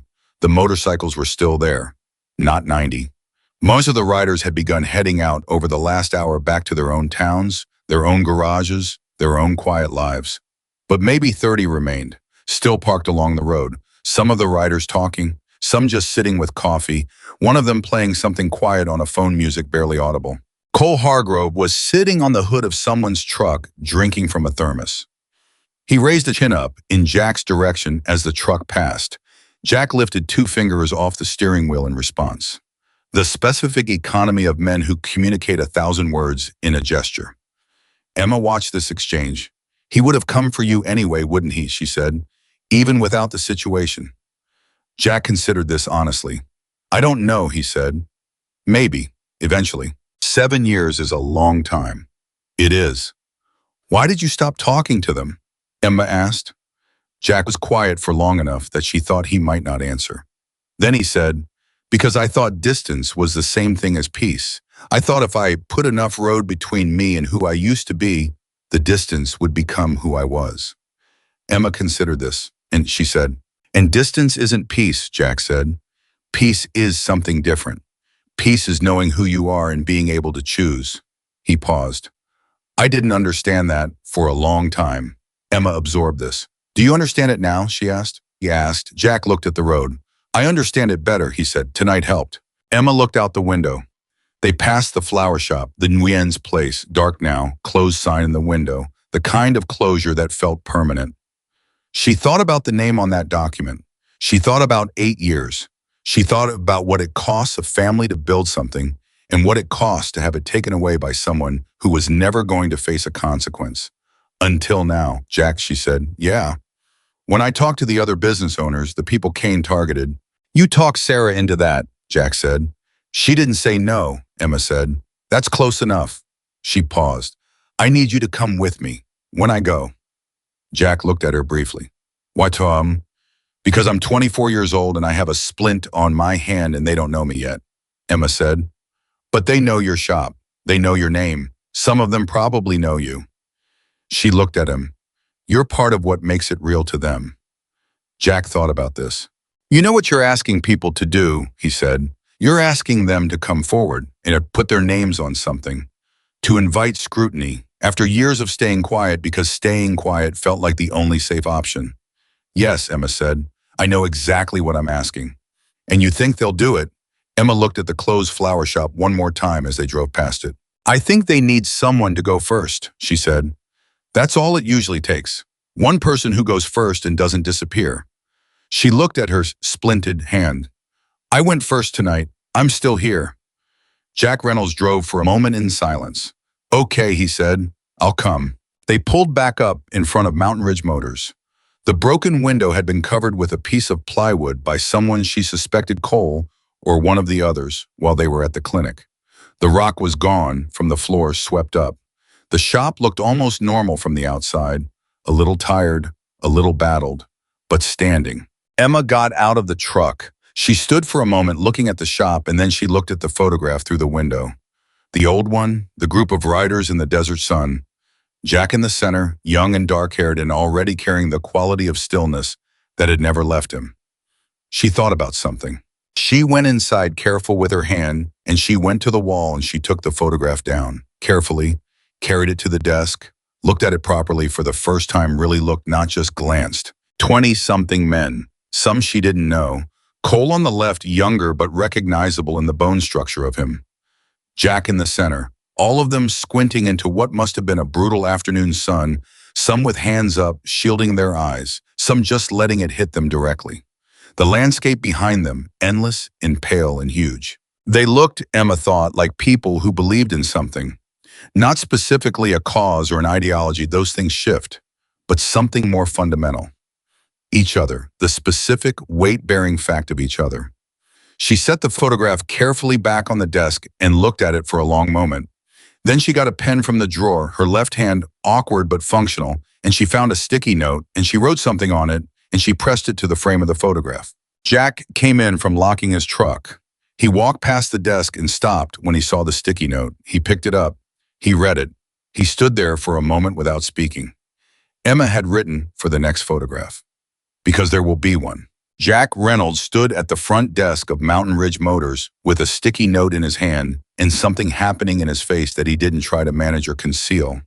Something that was not grief and not happiness, but was threaded through with both of them, the way rivers are threaded through land, not on top of it, but inside it.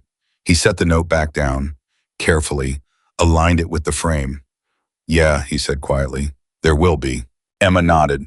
She picked up her phone from the counter and looked at the dark screen for a moment. Then she dialed Sarah Malone's number. Sarah picked up on the second ring. I've been thinking about the business owners, Emma said without preamble. The ones in the documents. I want to start tomorrow. A brief pause. Then Sarah said, I'll have a list to you by 8 a.m. Emma looked at her splinted hand, at the front desk of a shop she had walked into 14 months ago with almost nothing. At the photograph of 20-something men in desert sun who believed in each other enough to show up on a road in the dark of a Colorado October night, 40 miles from where they'd started. 8 a.m. is good, she said. I'll be at my desk. She hung up. Somewhere outside an engine turned over. Then another, then a third. The last of the riders heading home, their sound fading into the mountain distance, that particular diminishing thunder, becoming something softer as it moved away until it was more memory than noise. And then it was gone, and the mountain town was quiet again in the way only mountain towns know how to be quiet. But the silence was different than it had been that morning. Something had shifted in it. Something in Silver Creek, Colorado had changed. Sarah Malone sent the list at 7:53 in the morning. Emma was already at her desk when it arrived. She had been there since 7:15, one-handed, left-handed, working through the overnight email with a focus that was partly professional and partly the specific stubbornness of a person who refuses to let pain reorganize her life. The splint itched. The medication they'd given her at the clinic sat unopened on the corner of the desk because she wanted her head clear. The pain was manageable. She had managed worse. The list had 11 names, 11 businesses. Beside each name, Sarah had written a single line, not a description, just a status. Hardware store Main Street, still operating. Diner Route 9, still operating. Mountain View Automotive, still operating. And then the ones that cut differently. Gwine Family Flowers, closed March. Blue Ridge Bookshop, closed August. Hartley Construction, dissolved February. Emma read through the list twice. Then she printed it and folded it and put it in her jacket pocket. Jack came in at 8 sharp, which was when he always came in carrying 2 cups of coffee from the gas station down the road, because the shop's coffee maker had been broken for 3 months and neither of them had replaced it yet. He set one in front of Emma without comment and looked at the printed email on her desk. List, he said. 11, Emma said. Jack drank his coffee. He looked at the list without picking it up. Who do you want to start with? He said. The ones still open, Emma said. The ones who are still here and still scared. The closed ones, she paused.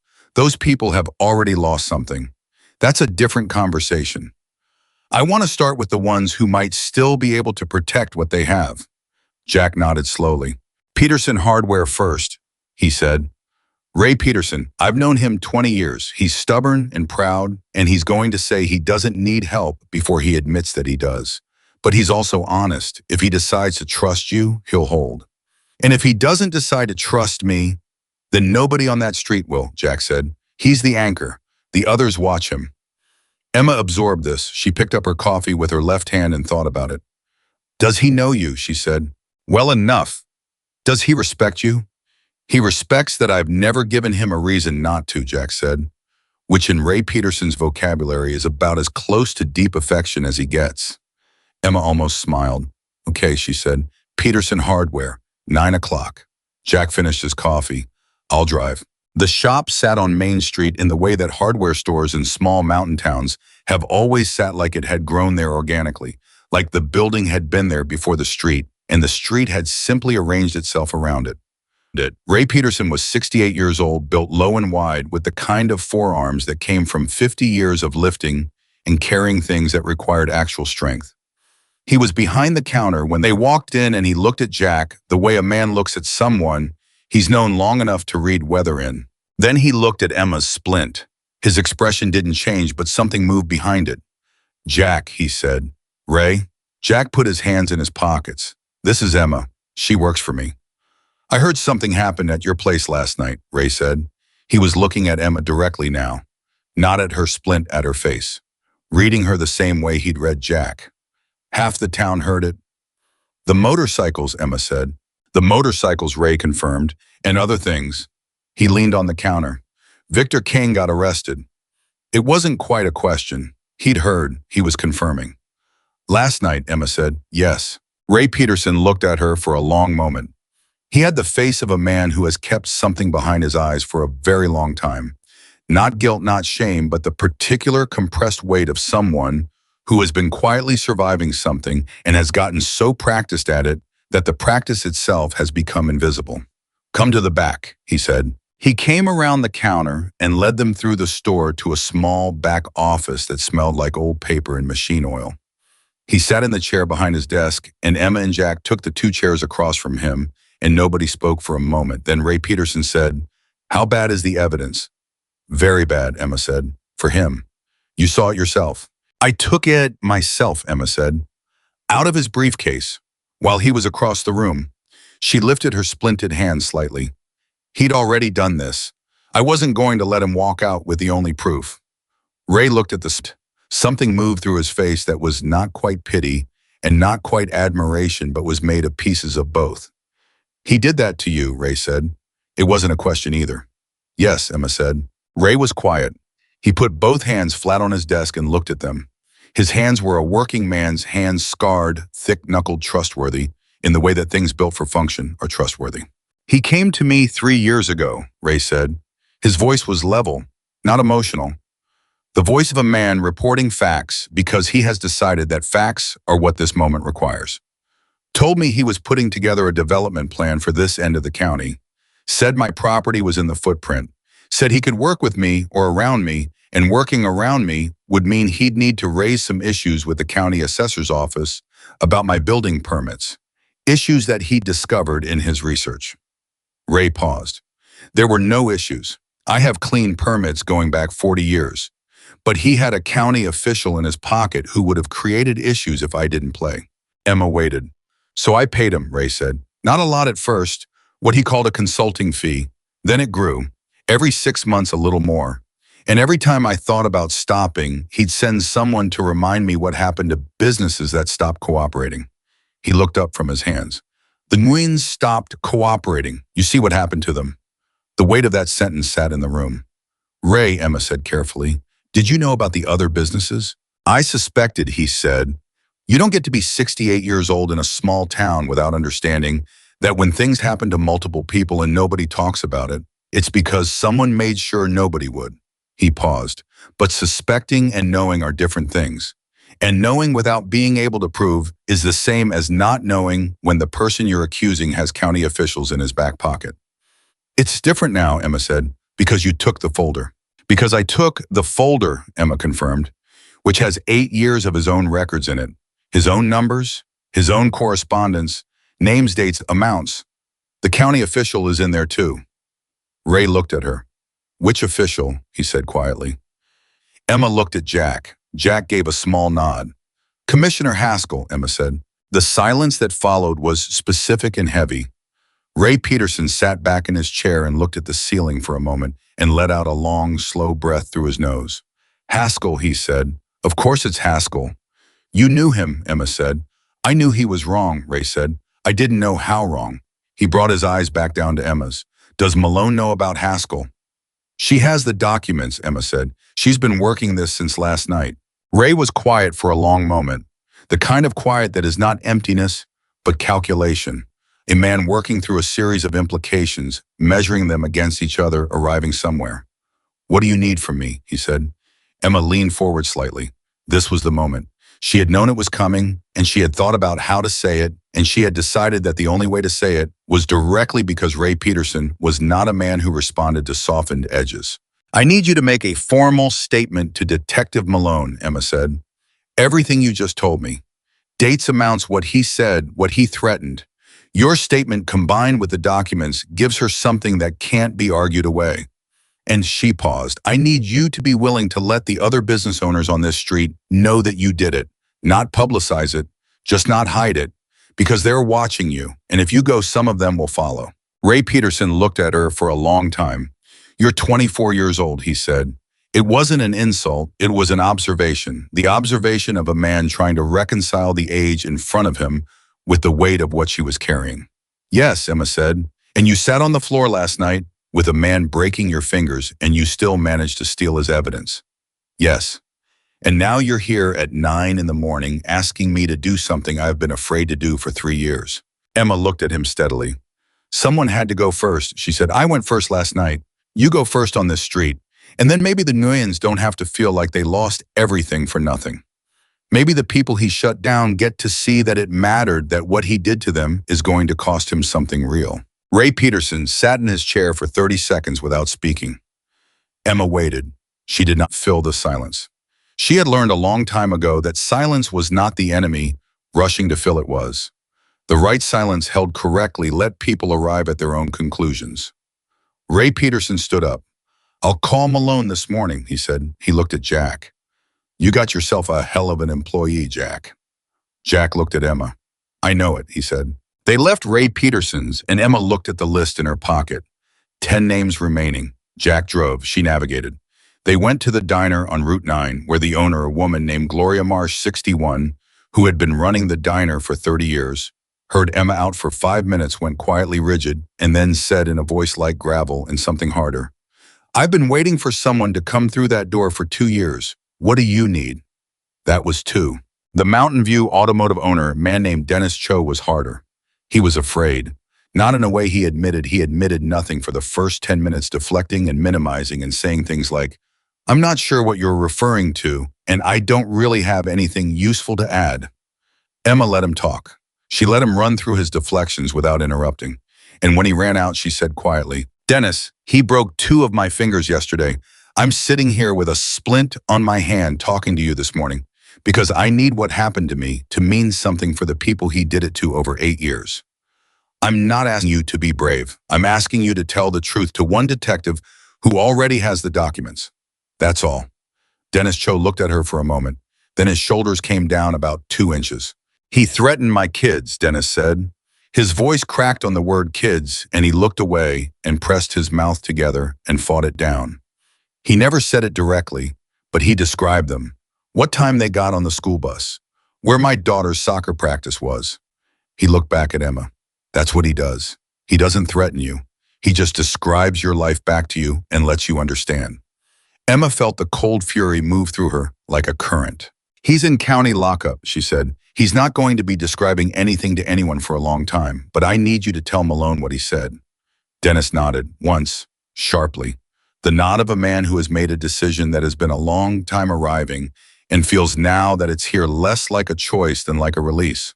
That was 3. By noon, Emma had 4 more statements, committed the dry cleaning business on 4th Street, the insurance office near the school, a young couple who had taken over a sporting goods shop 18 months ago and had been paying Kane's consulting fees since month 2 without understanding why or how to make it stop. Each conversation was different. Each person had their own specific version of the fear, their own particular way Kane had found the pressure point and leaned on it. But they all had the same quality, that specific compressed exhaustion of people who have been quietly surviving something for so long that they've stopped believing it will ever end. Emma sat in front of each of them and showed them that it had. Jack drove. He said very little during the conversations. He understood instinctively that Emma was the one who needed to carry them, that his presence was structural support rather than primary voice. But afterward, in the truck between stops, he talked. He told her things about each person, small thing, context things, the kind of knowledge that comes from being in a community for 30 years and paying attention. He helped her understand who she was walking into before she walked in. At 12:30, they pulled into the lot of a small Mexican restaurant on the edge of town, and Jack bought lunch burritos, both of them, and they sat in the truck and ate without speaking much, and Emma looked at the list and crossed off 7 names and looked at the 4 remaining. 3 still operating businesses, and 1 closed one. The Nguyens. Emma had been saving them. She didn't say so to Jack, but he knew. She could tell he knew the way he hadn't suggested them first, the way he'd let her work through the others in her own sequence without comment. "The Nguyens," Emma said. "Yeah," Jack said. "Where are they now?" "Living with her sister in Fort Collins," Jack said. "They were here for 22 years. The flower shop was Mireille's mother's idea originally. She and her husband built it from nothing." He paused. "Their daughter was born here, went to school here. Mireille said once that Silver Creek was the first place she'd ever lived, where she felt like she belonged somewhere permanent." Emma sat with that. "He took that from them," she said. "Yes. Deliberately. When they stopped paying, he made 3 calls," Jack said. "Within a month, their primary wholesale supplier canceled their contract. Their commercial insurance rate doubled without explanation. and they got a visit from a county health inspector who cited them for 17 violations in a kitchen that had been inspection clean for 20 years. Emma had stopped eating. She was looking at the list in her lap. 17 violations, she said quietly, in a kitchen that 17, Jack confirmed. Myray's husband spent 6 weeks and every dollar they had trying to remediate violations that didn't exist. By the time they proved the citations were fabricated, they'd missed 2 months of peak season revenue and couldn't recover. He paused. They closed in March. Emma folded the list carefully and put it back in her pocket. I need to call her, Emma said. Not visit. Call. Give her the choice to do it on her own terms. I have the number, Jack said. Bun had the number because Jack Reynolds had the kind of memory for people that most people reserve for facts. He remembered the human beings in his orbit with the same fidelity that other people remembered dates or figures. He read it to Emma. She put it in her phone. She looked at the number for a long moment. Is there anything I should know before I call her? Emma said. Jack thought about it. Mireille Nguyen, he said, is one of the most dignified people I have ever met. She does not dramatize. She does not complain. She carries things with a quietness that makes you think she's okay when she might not be. He paused. Don't take the quietness for acceptance. She's not okay with what happened. She's just been waiting for somewhere to put it. Emma dialed. It rang 3 times. Hello, a woman's voice. Careful, the voice of someone who doesn't recognize the number and is deciding. Mrs. Nguyen, my name is Emma Carter. I work at Mountain Ridge Motors in Silver Creek. I got your number from Jack Reynolds. Emma paused 1 beat. I have some news about Victor Kane, and I wanted to talk to you before you heard it from somewhere else. A silence. Then Mireille Nguyen's voice, still careful, still controlled, but with something shifting underneath it, like a fault line that has been under pressure for a very long time. What kind of news? I was arrested last night, Emma said.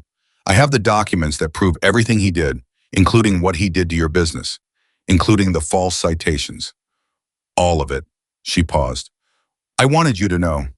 The silence was different this time, longer, and in it, Emma could hear something that was not quite crying. It was the specific sound a person makes when they have been bracing for impact for so long that the absence of impact is its own kind of collision. He's been arrested, Mireille said, slowly, like she was placing the words carefully. Yes, Emma said, and the detective on the case needs to hear from you, if you're willing. Another silence. Miss Carter, Mireille said, can I ask why did you call me yourself before the detective, before anyone official? Emma looked at the half-eaten burrito on the dashboard, at the splint on her hand, at the mountains visible through the windshield, the ones that didn't care about any of this, but were still there, which was somehow comforting. Because someone should have called you a long time ago, Emma said, and I'm sorry nobody did. The sound that came through the phone then was brief and controlled and real. Mireille Nguyen pulled herself back together in approximately 4 seconds, which told Emma everything she needed to know about the reserves this woman had been surviving on. I'll speak to the detective, Mireille said. Tell me what I need to do. Emma told her. She was clear and specific and unhurried, and she stayed on the phone with Mireille for 11 minutes, walking her through exactly what Sarah Malone would need, what the process looked like, what the documents already showed, what Mireille's testimony would add. When she hung up, she sat with the phone in her lap for a moment. Jack didn't say anything. He just started the engine. They were back at this shop by 2 o'clock. Emma's hand was throbbing in a specific way that told her the morning had cost more than she'd budgeted for. But she sat down at the front desk and opened her laptop and wrote detailed notes on every conversation, who said what they'd committed to, what they still needed. She sent them to Sarah Malone with a summary at the top and a list of action items at the bottom organized by priority. Sarah's response came back within 15 minutes. You should have been a detective. This is incredibly useful. Also take the pain medication. Emma smiled despite herself. She took the medication. She was still at the desk, notes open, when her phone rang. Unknown number, Colorado area, but not one she recognized. She answered. Emma Carter. Miss Carter. The voice was male smooth, professionally modulated. My name is Gregory Farwell. I'm an attorney representing Victor Kane. Emma's hand tightened on the phone. Mr. Farwell, she said. Her voice was completely even. I wanted to reach out directly, Farwell said, because I think there's an opportunity here for a resolution that works for everyone.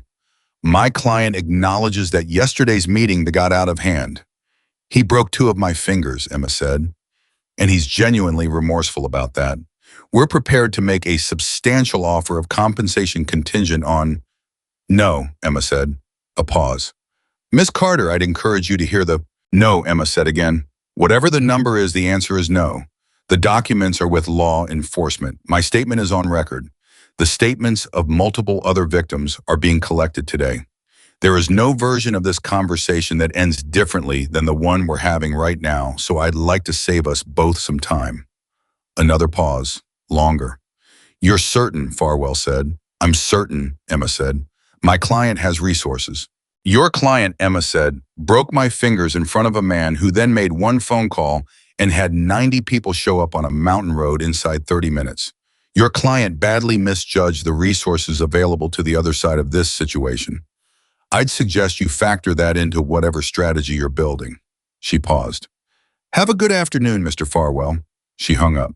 Jack was standing in the doorway to the back cup of coffee in hand. The shop's coffee maker had been repaired that morning, apparently, or replaced. She wasn't sure which, watching her. Kane's lawyer, Emma said. Jack said nothing. He walked over and set a cup of coffee on the desk beside her laptop. How much did they offer, he said. He didn't get to the number, Emma said. Jack looked at her. You didn't let him get to the number, Jack said. It wasn't quite a question. I didn't need to hear it, Emma said.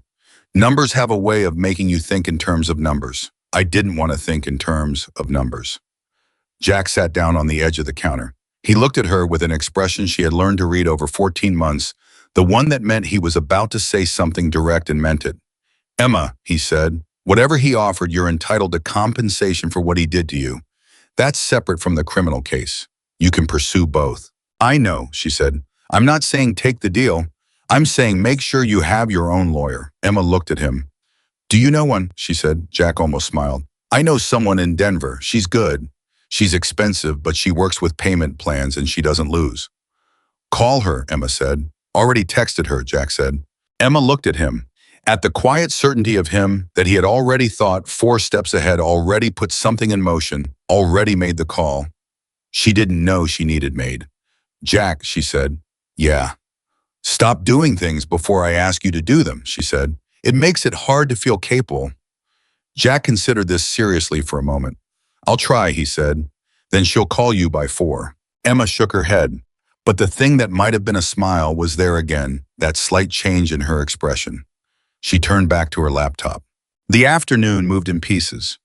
Sarah called at 2:45 to say that 2 of the business owners Emma had spoken to had already called in to give their statements that the county DA's office had been contacted and that things were moving faster than usual because the evidence was unusually clean and complete. Usually we spend 6 months building what you handed me in one night, Sarah said. It makes a difference. The Denver lawyer called at 3:58. Her name was Angela Reyes, and she talked the way people talk when they have zero interest in performing confidence, because the real thing is simply present. She asked Emma 12 direct questions, listened to the answers without interruption, and said, You have a strong case. Criminal assault documented, witnessed with a prior pattern of behavior that establishes intent. The civil component is substantial. I'll take it. Jack said you work with payment plans, Emma said. I do, Angela said. And in this case, given what I expect the settlement value to be, I'm willing to defer everything until resolution. After she hung up, Emma sat for a moment and felt the day settle over her like something atmospheric. Not weight exactly, but presence. The accumulated weight of every conversation, every name crossed off the list, every person who had said yes. At 4:30, Cole Hargrove came in. He didn't knock. He came through the front door the way people who have known the owner of a place for decades come through doors, as though the invitation is standing and has always been standing. He stopped at the front desk and looked at Emma. You look terrible, he said. Thank you, Emma said. Jack tells me you've been running all over the county today talking to people. I've been sitting in a truck and talking to people, Emma corrected. The running is mostly metaphorical. Cole looked at her in that way he had reading something behind the surface. The lawyer Kane sent, Cole said. Farwell. Emma looked up sharply. You know him, she said. I know of him, Cole said. He's not just Kane's lawyer. He's the lawyer for 4 of the largest property development operations in the state. connected to money that goes significantly above what a county businessman like Kane should have access to. He paused. Kane isn't the top of this. The room went quiet. Emma looked at Jack, who had appeared in the doorway from the back. What do you mean, not the top? Emma said. Cole pulled out a chair and sat down, which was apparently a signal that this was a longer conversation than he'd initially indicated. Kane's have been running these county-level operations for 8 years, Cole said. But the development plans, those properties were being cleared for their not county scale, their regional resorts, a highway expansion project, a utility corridor through the mountain pass that 3 different energy companies have been trying to get approved for 15 years. He looked at both of them. Kane wasn't shaking down hardware stores because he needed the money. He was clearing the property footprint for someone with significantly larger ambitions. Emma thought about the documents, the names in the correspondence. She had given them all to Sarah, but she had read them quickly during the scanning, her mind photographing details the way it did when she was under pressure. There had been a name in the correspondence that she had noted and then moved past because she didn't recognize it. A company name, Mountain Western Development Partners. Mountain Western Development Partners, Emma said. Cole looked at her. You saw that in the documents, he said. Yes, that company, Cole said, is registered in Delaware, which tells you exactly nothing because everything is registered in Delaware. But the operational principles are not hard to find if you know where to look. And one of the names that appears consistently in their filings is a man named David Reese. He paused. David Reese sits on the State Infrastructure Committee. He has been on that committee for 9 years. He has voted in favor of the highway expansion proposal 3 times. He has also voted to approve the utility corridor survey rights twice. Jack was very still in the doorway. Emma felt something move through her that was cold and clear and had an edge to it. The documents I took, she said carefully. Do they mention Reese? I don't know, Cole said. I haven't seen them. Does Malone know about Mountain Western? I don't know, Emma said. I gave her everything I took. Whether she's connected those dots yet. She was already picking up her phone. Sarah answered on the first ring. Mountain Western Development Partners, Emma said. And David Reese. Are those in the documents? A pause that was 1 beat too long. Emma, Sarah said carefully. Where did you get those names? Cole Hargrove is sitting in my office, Emma said. He says Kane isn't the top. He says this goes to the state infrastructure level. Another pause, longer. Emma, Sarah said, I need you to understand something. If this connects to Reese and Mountain Western, this is no longer a county criminal case. This becomes a state-level investigation, which means it goes to the state attorney general's office, which means people are going to become very interested in those documents. She paused. And in you. Emma sat with that. In me, she said. You're the chain of custody, Sarah said. You took the documents. Your hand is on every piece of paper in those folders. In a county case, that's manageable. In a state case with political dimensions. It makes me a target, Emma said. It makes you a witness, Sarah said carefully. An important one. And important witnesses in cases involving state officials sometimes experience pressure to reconsider. The cold clarity in Emma's chest intensified. Are you telling me to be careful, Emma said. I'm telling you, Sarah said, that what you started last night may be significantly larger than either of us understood. And I want to make sure you know that before it arrives at your door. Emma looked at her splinted hand, at the list in her jacket pocket, at Cole Hargrove sitting across from her, watching her with that carved from something stubborn face of his, at Jack in the doorway still and present and solid. Sarah, Emma said, does what I started last night change the fact that those documents are real?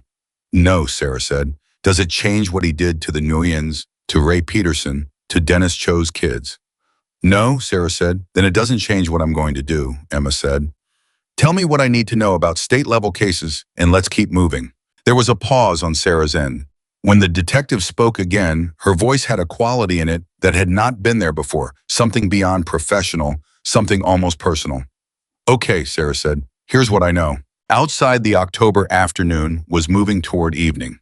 The mountains were doing that thing they did in this season, where the light came at an angle that made everything look like it was being seen through amber golden and deep in particular, the light of a place that knew how to be beautiful without asking permission.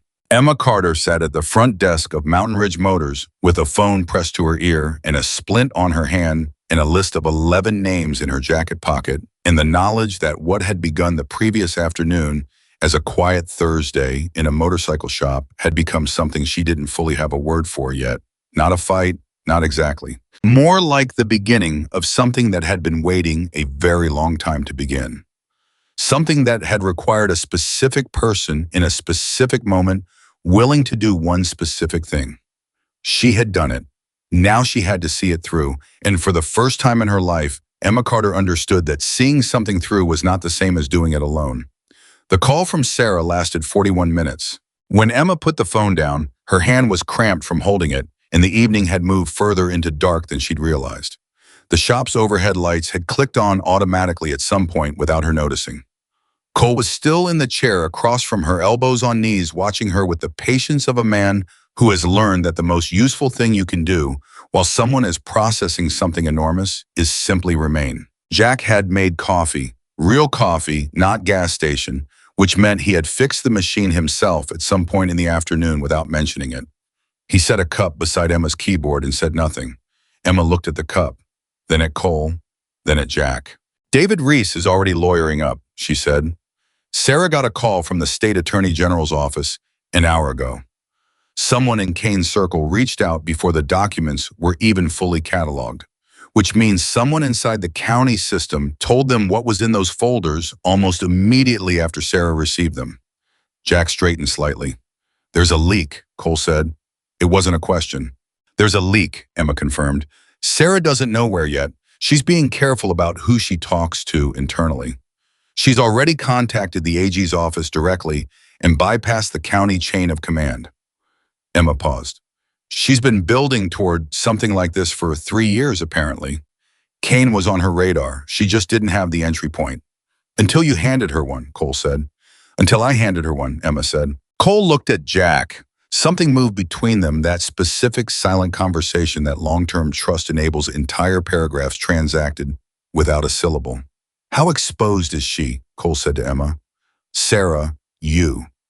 Emma looked at her hands, at the splint on the right one, at the left one which was steady and unhurt and had done everything it needed to do in the last 24 hours. "Farwell called me this afternoon," Emma said. "That means Kane's people already knew I was the one who took the documents, which means someone told them, which means the leak goes both directions." She looked up. "They know my name. They know where I work. They know my car." The silence in the room changed quality. "You're not staying at your apartment tonight," Jack said. His voice was not a suggestion. Emma, his voice was the same voice he'd used when he stepped out from the back room the night before and found Victor Kane crouching over her on the floor. Not loud, not angry, the voice of a man who has drawn a line that is not negotiable and will not be performing about it. "You are not staying at your apartment tonight." Emma looked at him. She wanted to argue. She had spent 14 months building the architecture of her independence in this town, and the instinct to defend it was deep and immediate.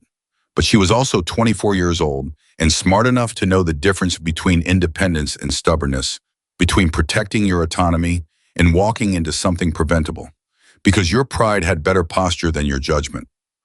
"Okay," she said. Jack nodded once.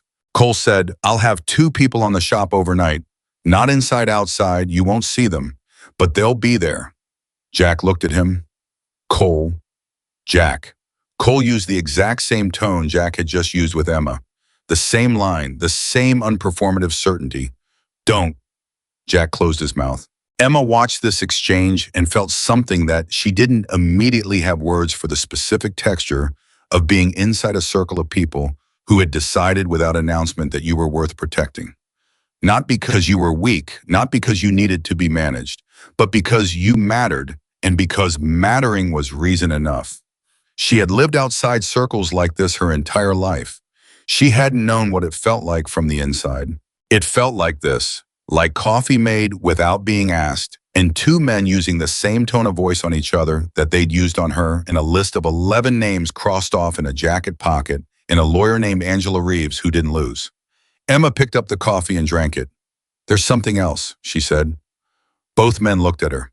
"The voicemail I deleted last night," she said. She hadn't told Jack about it. She had told no one. She had deleted it and told herself, not now, and the not now had lasted approximately 18 hours before it needed to be said out loud. It was from someone in my past, someone who, she stopped, started again. I left a situation 14 months ago. The reason I came to Silver Creek with $300 and 2 bags is because I left a situation that was, she looked at the desktop, not safe. And last night that situation tried to call me. The room was very quiet. Did you listen to the voicemail? Jack said. His voice was careful. The careful of a man who understands exactly what kind of territory this is. No, Emma said. I deleted it. Do you know what it would have said? Yes, Emma said. I've been hearing variations of it for 5 years. It would have said he'd seen something about Silver Creek online. There was a local news post about the motorcycles last night. It would have told me he was worried about me, that he missed me, that whatever happened between us wasn't what I thought it was, that I should call him back. She paused. That's the script. It never changes. Jack said nothing. He was giving her space to say what needed to be said in the way it needed to be said.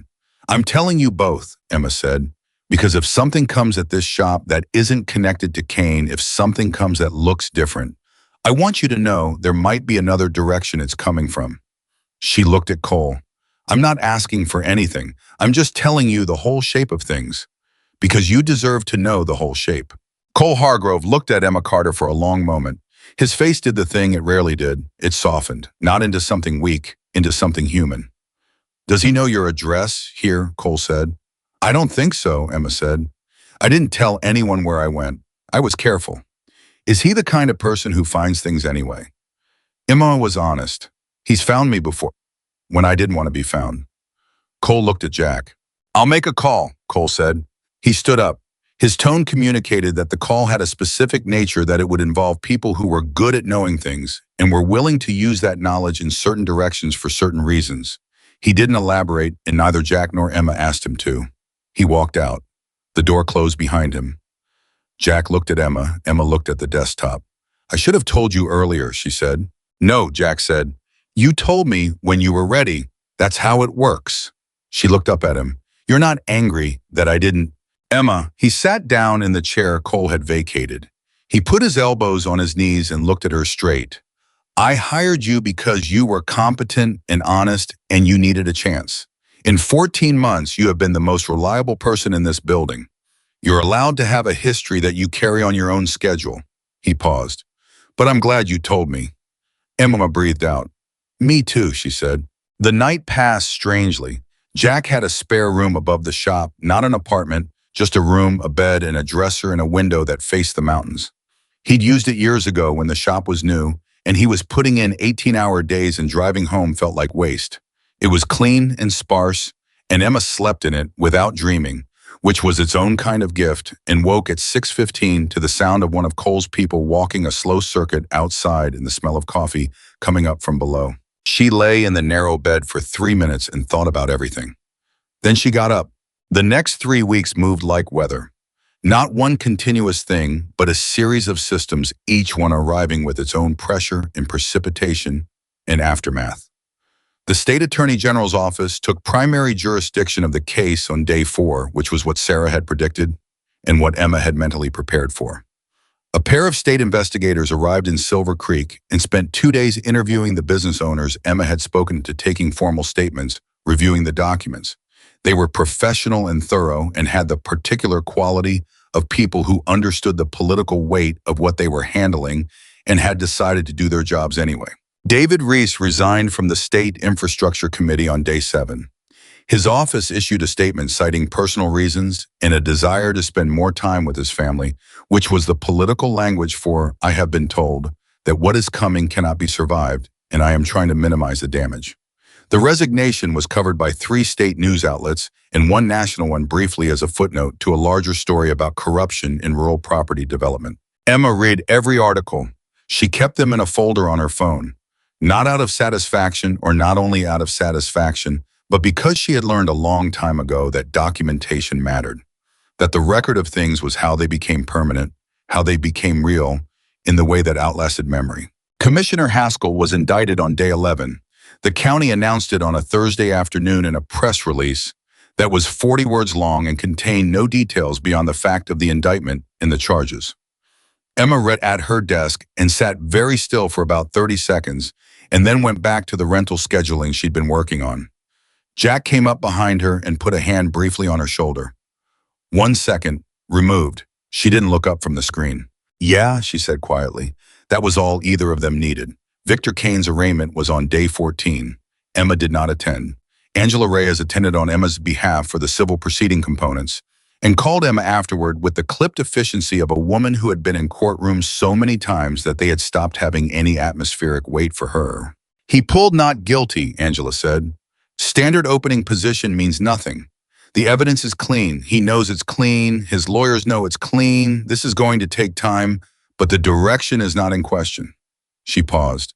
The civil case is separate, and we can move on it independently. I want to file within 30 days. Okay, Emma said.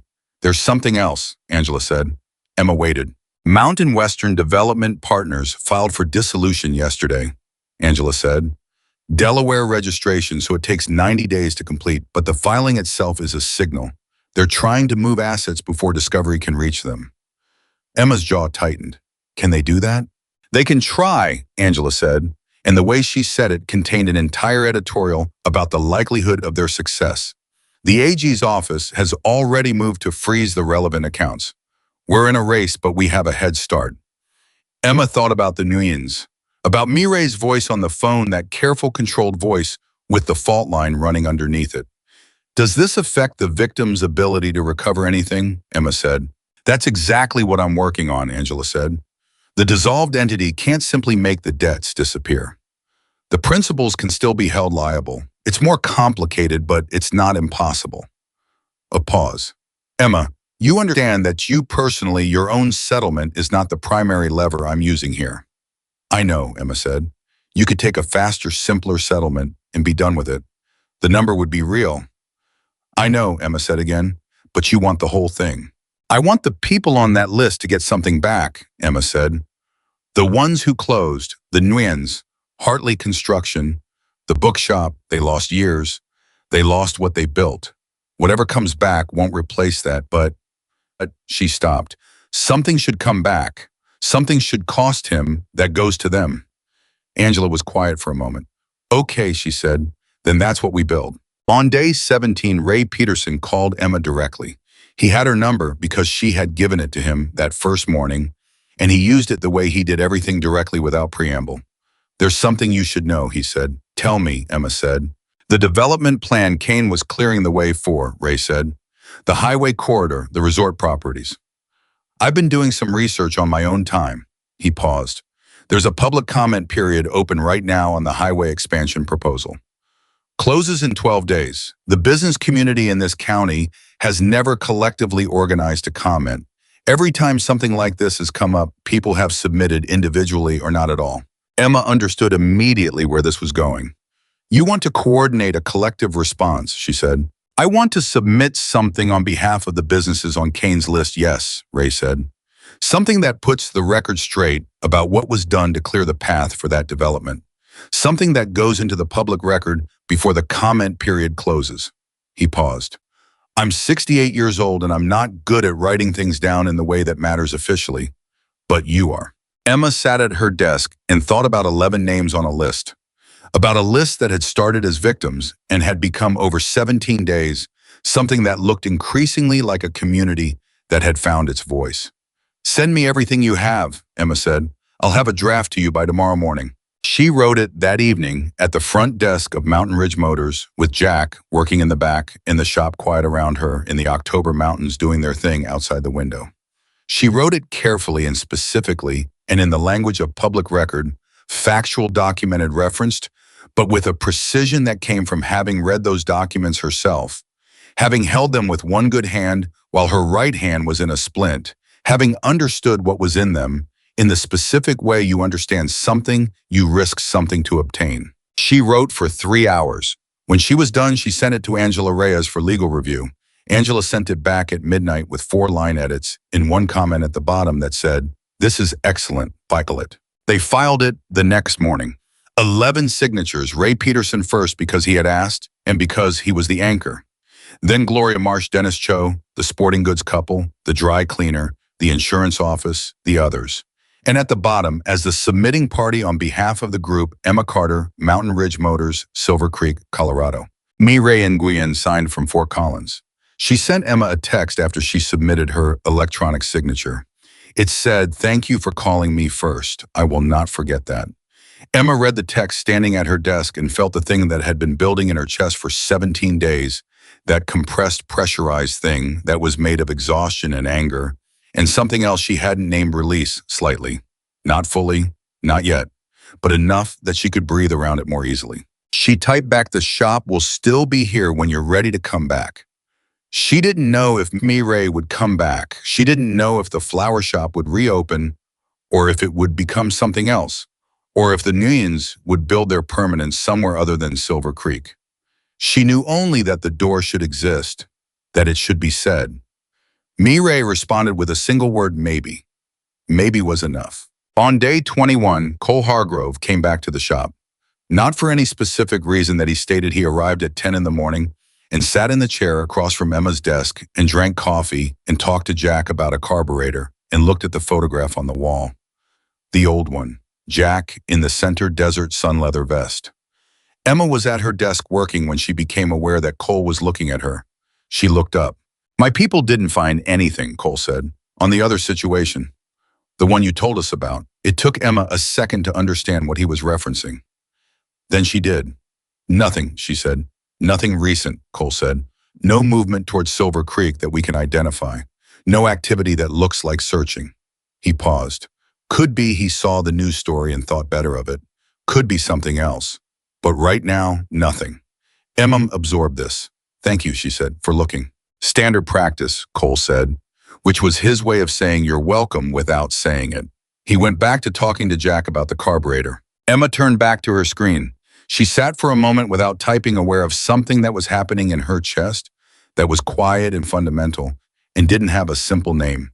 Something like the specific sensation of a threat you have been carrying for a long time, becoming not gone, not resolved, but smaller, manageable, something that could be held without consuming the person holding it.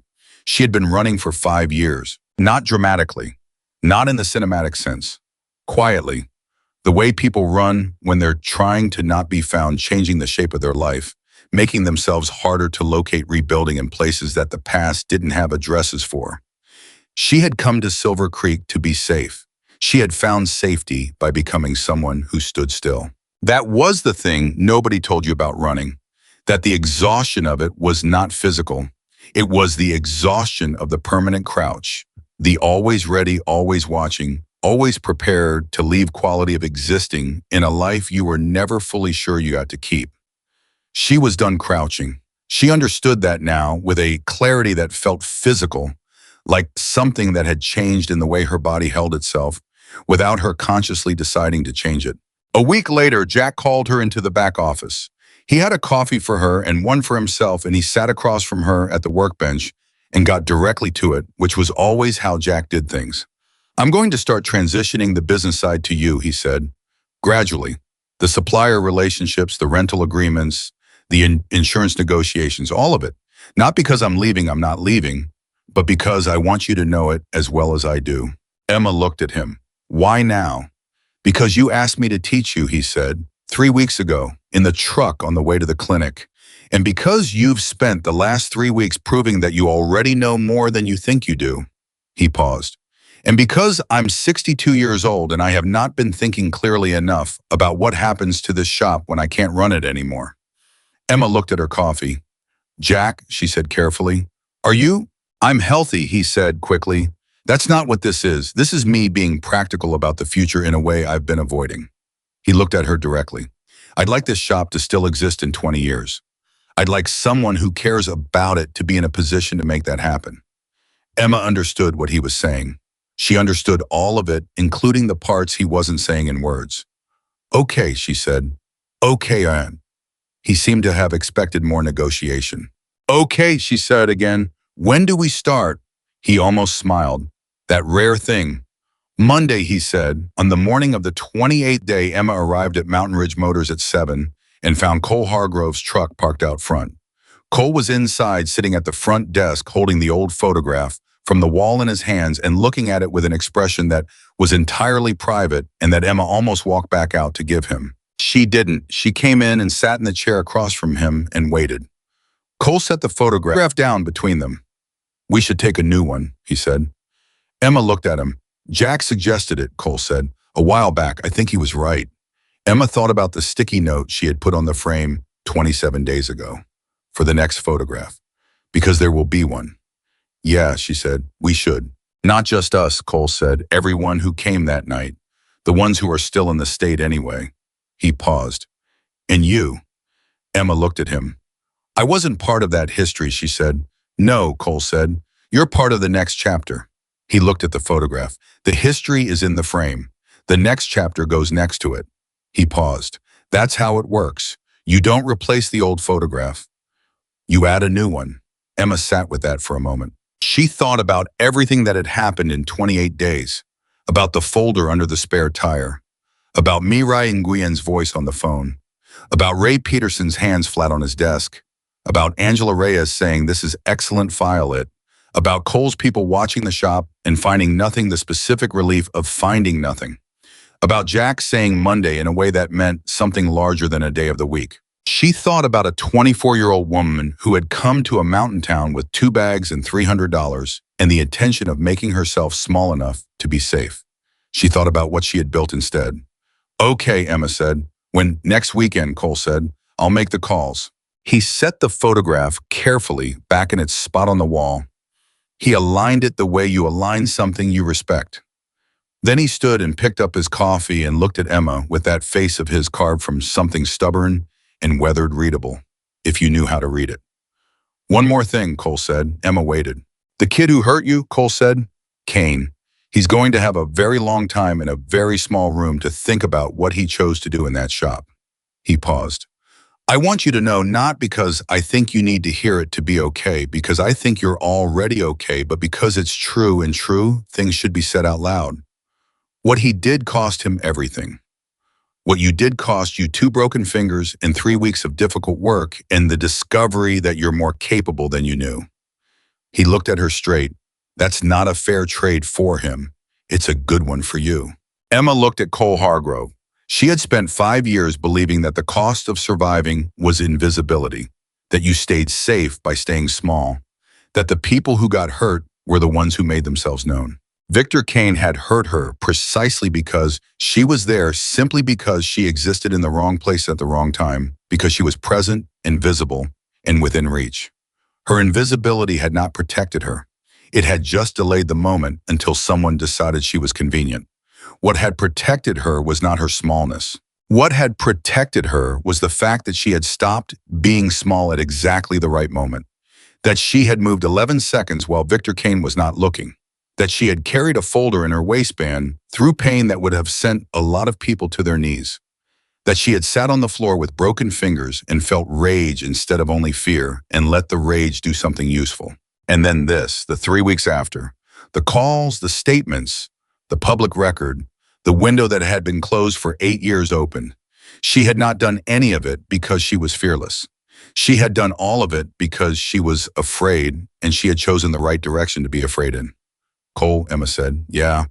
Thank you," she said, "for coming that night, for making the call when Jack called you, for all of it." Cole Hargrove looked at her for a moment. "Jack needed us," he said, simply. "That's all it was." He walked out. Emma sat at the front desk of Mountain Ridge Motors in the early morning quiet and looked at the 2 photographs on the wall, the old one desert sun, 20-something men who believed in each other, and beside it already hung the one Cole must have put up before she arrived. The night of the 90 motorcycles taken from down the road, the line of bikes stretching back into the dark. You couldn't see faces. You could only see the shape of it, the sheer, unapologetic physical weight of 90 people who had come because they were asked. Emma looked at both photographs for a long time. Then she turned to her desk and opened the rental scheduling software and started her day. Jack came in at 8 with 2 coffees from the cost station, old habit. Regardless of the fixed machine, and set one beside her keyboard and went through to the back without a word. At 8:45, Angela Reyes called to say that Kane's attorneys had requested a plea negotiation meeting with the AG's office. that the dissolution filing for Mountain Western had been successfully frozen, that the civil case was positioned better than Angela had initially projected. At 9:15, Mireille Nguyen called from Fort Collins. Her voice was different than it had been the first time. Cleaner. The fault line's still there, but the pressure on it, less. "I've been thinking about Silver Creek," Mireille said. Emma stopped typing. "What have you been thinking?" Emma said. "My daughter misses her school," Mireille said. "She misses her friends. She keeps asking when we're going home." A pause. "I keep not having an answer for her." Emma said nothing. She gave the silence the space it needed. "The shop is gone," Mireille said. "The lease is expired. We'd have to start over." "Yes," Emma said honestly, "but the town is still there." "The town is still there," Emma said. "It's different now. Not completely, but different." Mireille was quiet for a moment. "Maybe we come back in the spring," she said. "Just to look. Just to see what the town feels like now." "Come in the spring," Emma said. "I'll show you around." "You'll show me around a town you've lived in for 14 months, Mireille said, and there was something in it that was not quite humor, but was adjacent to it, the small tentative return of something that had been in storage. "I'll show you around the town I helped save," Emma said. "That earns me some authority." Mireille laughed. It was brief and surprised and real.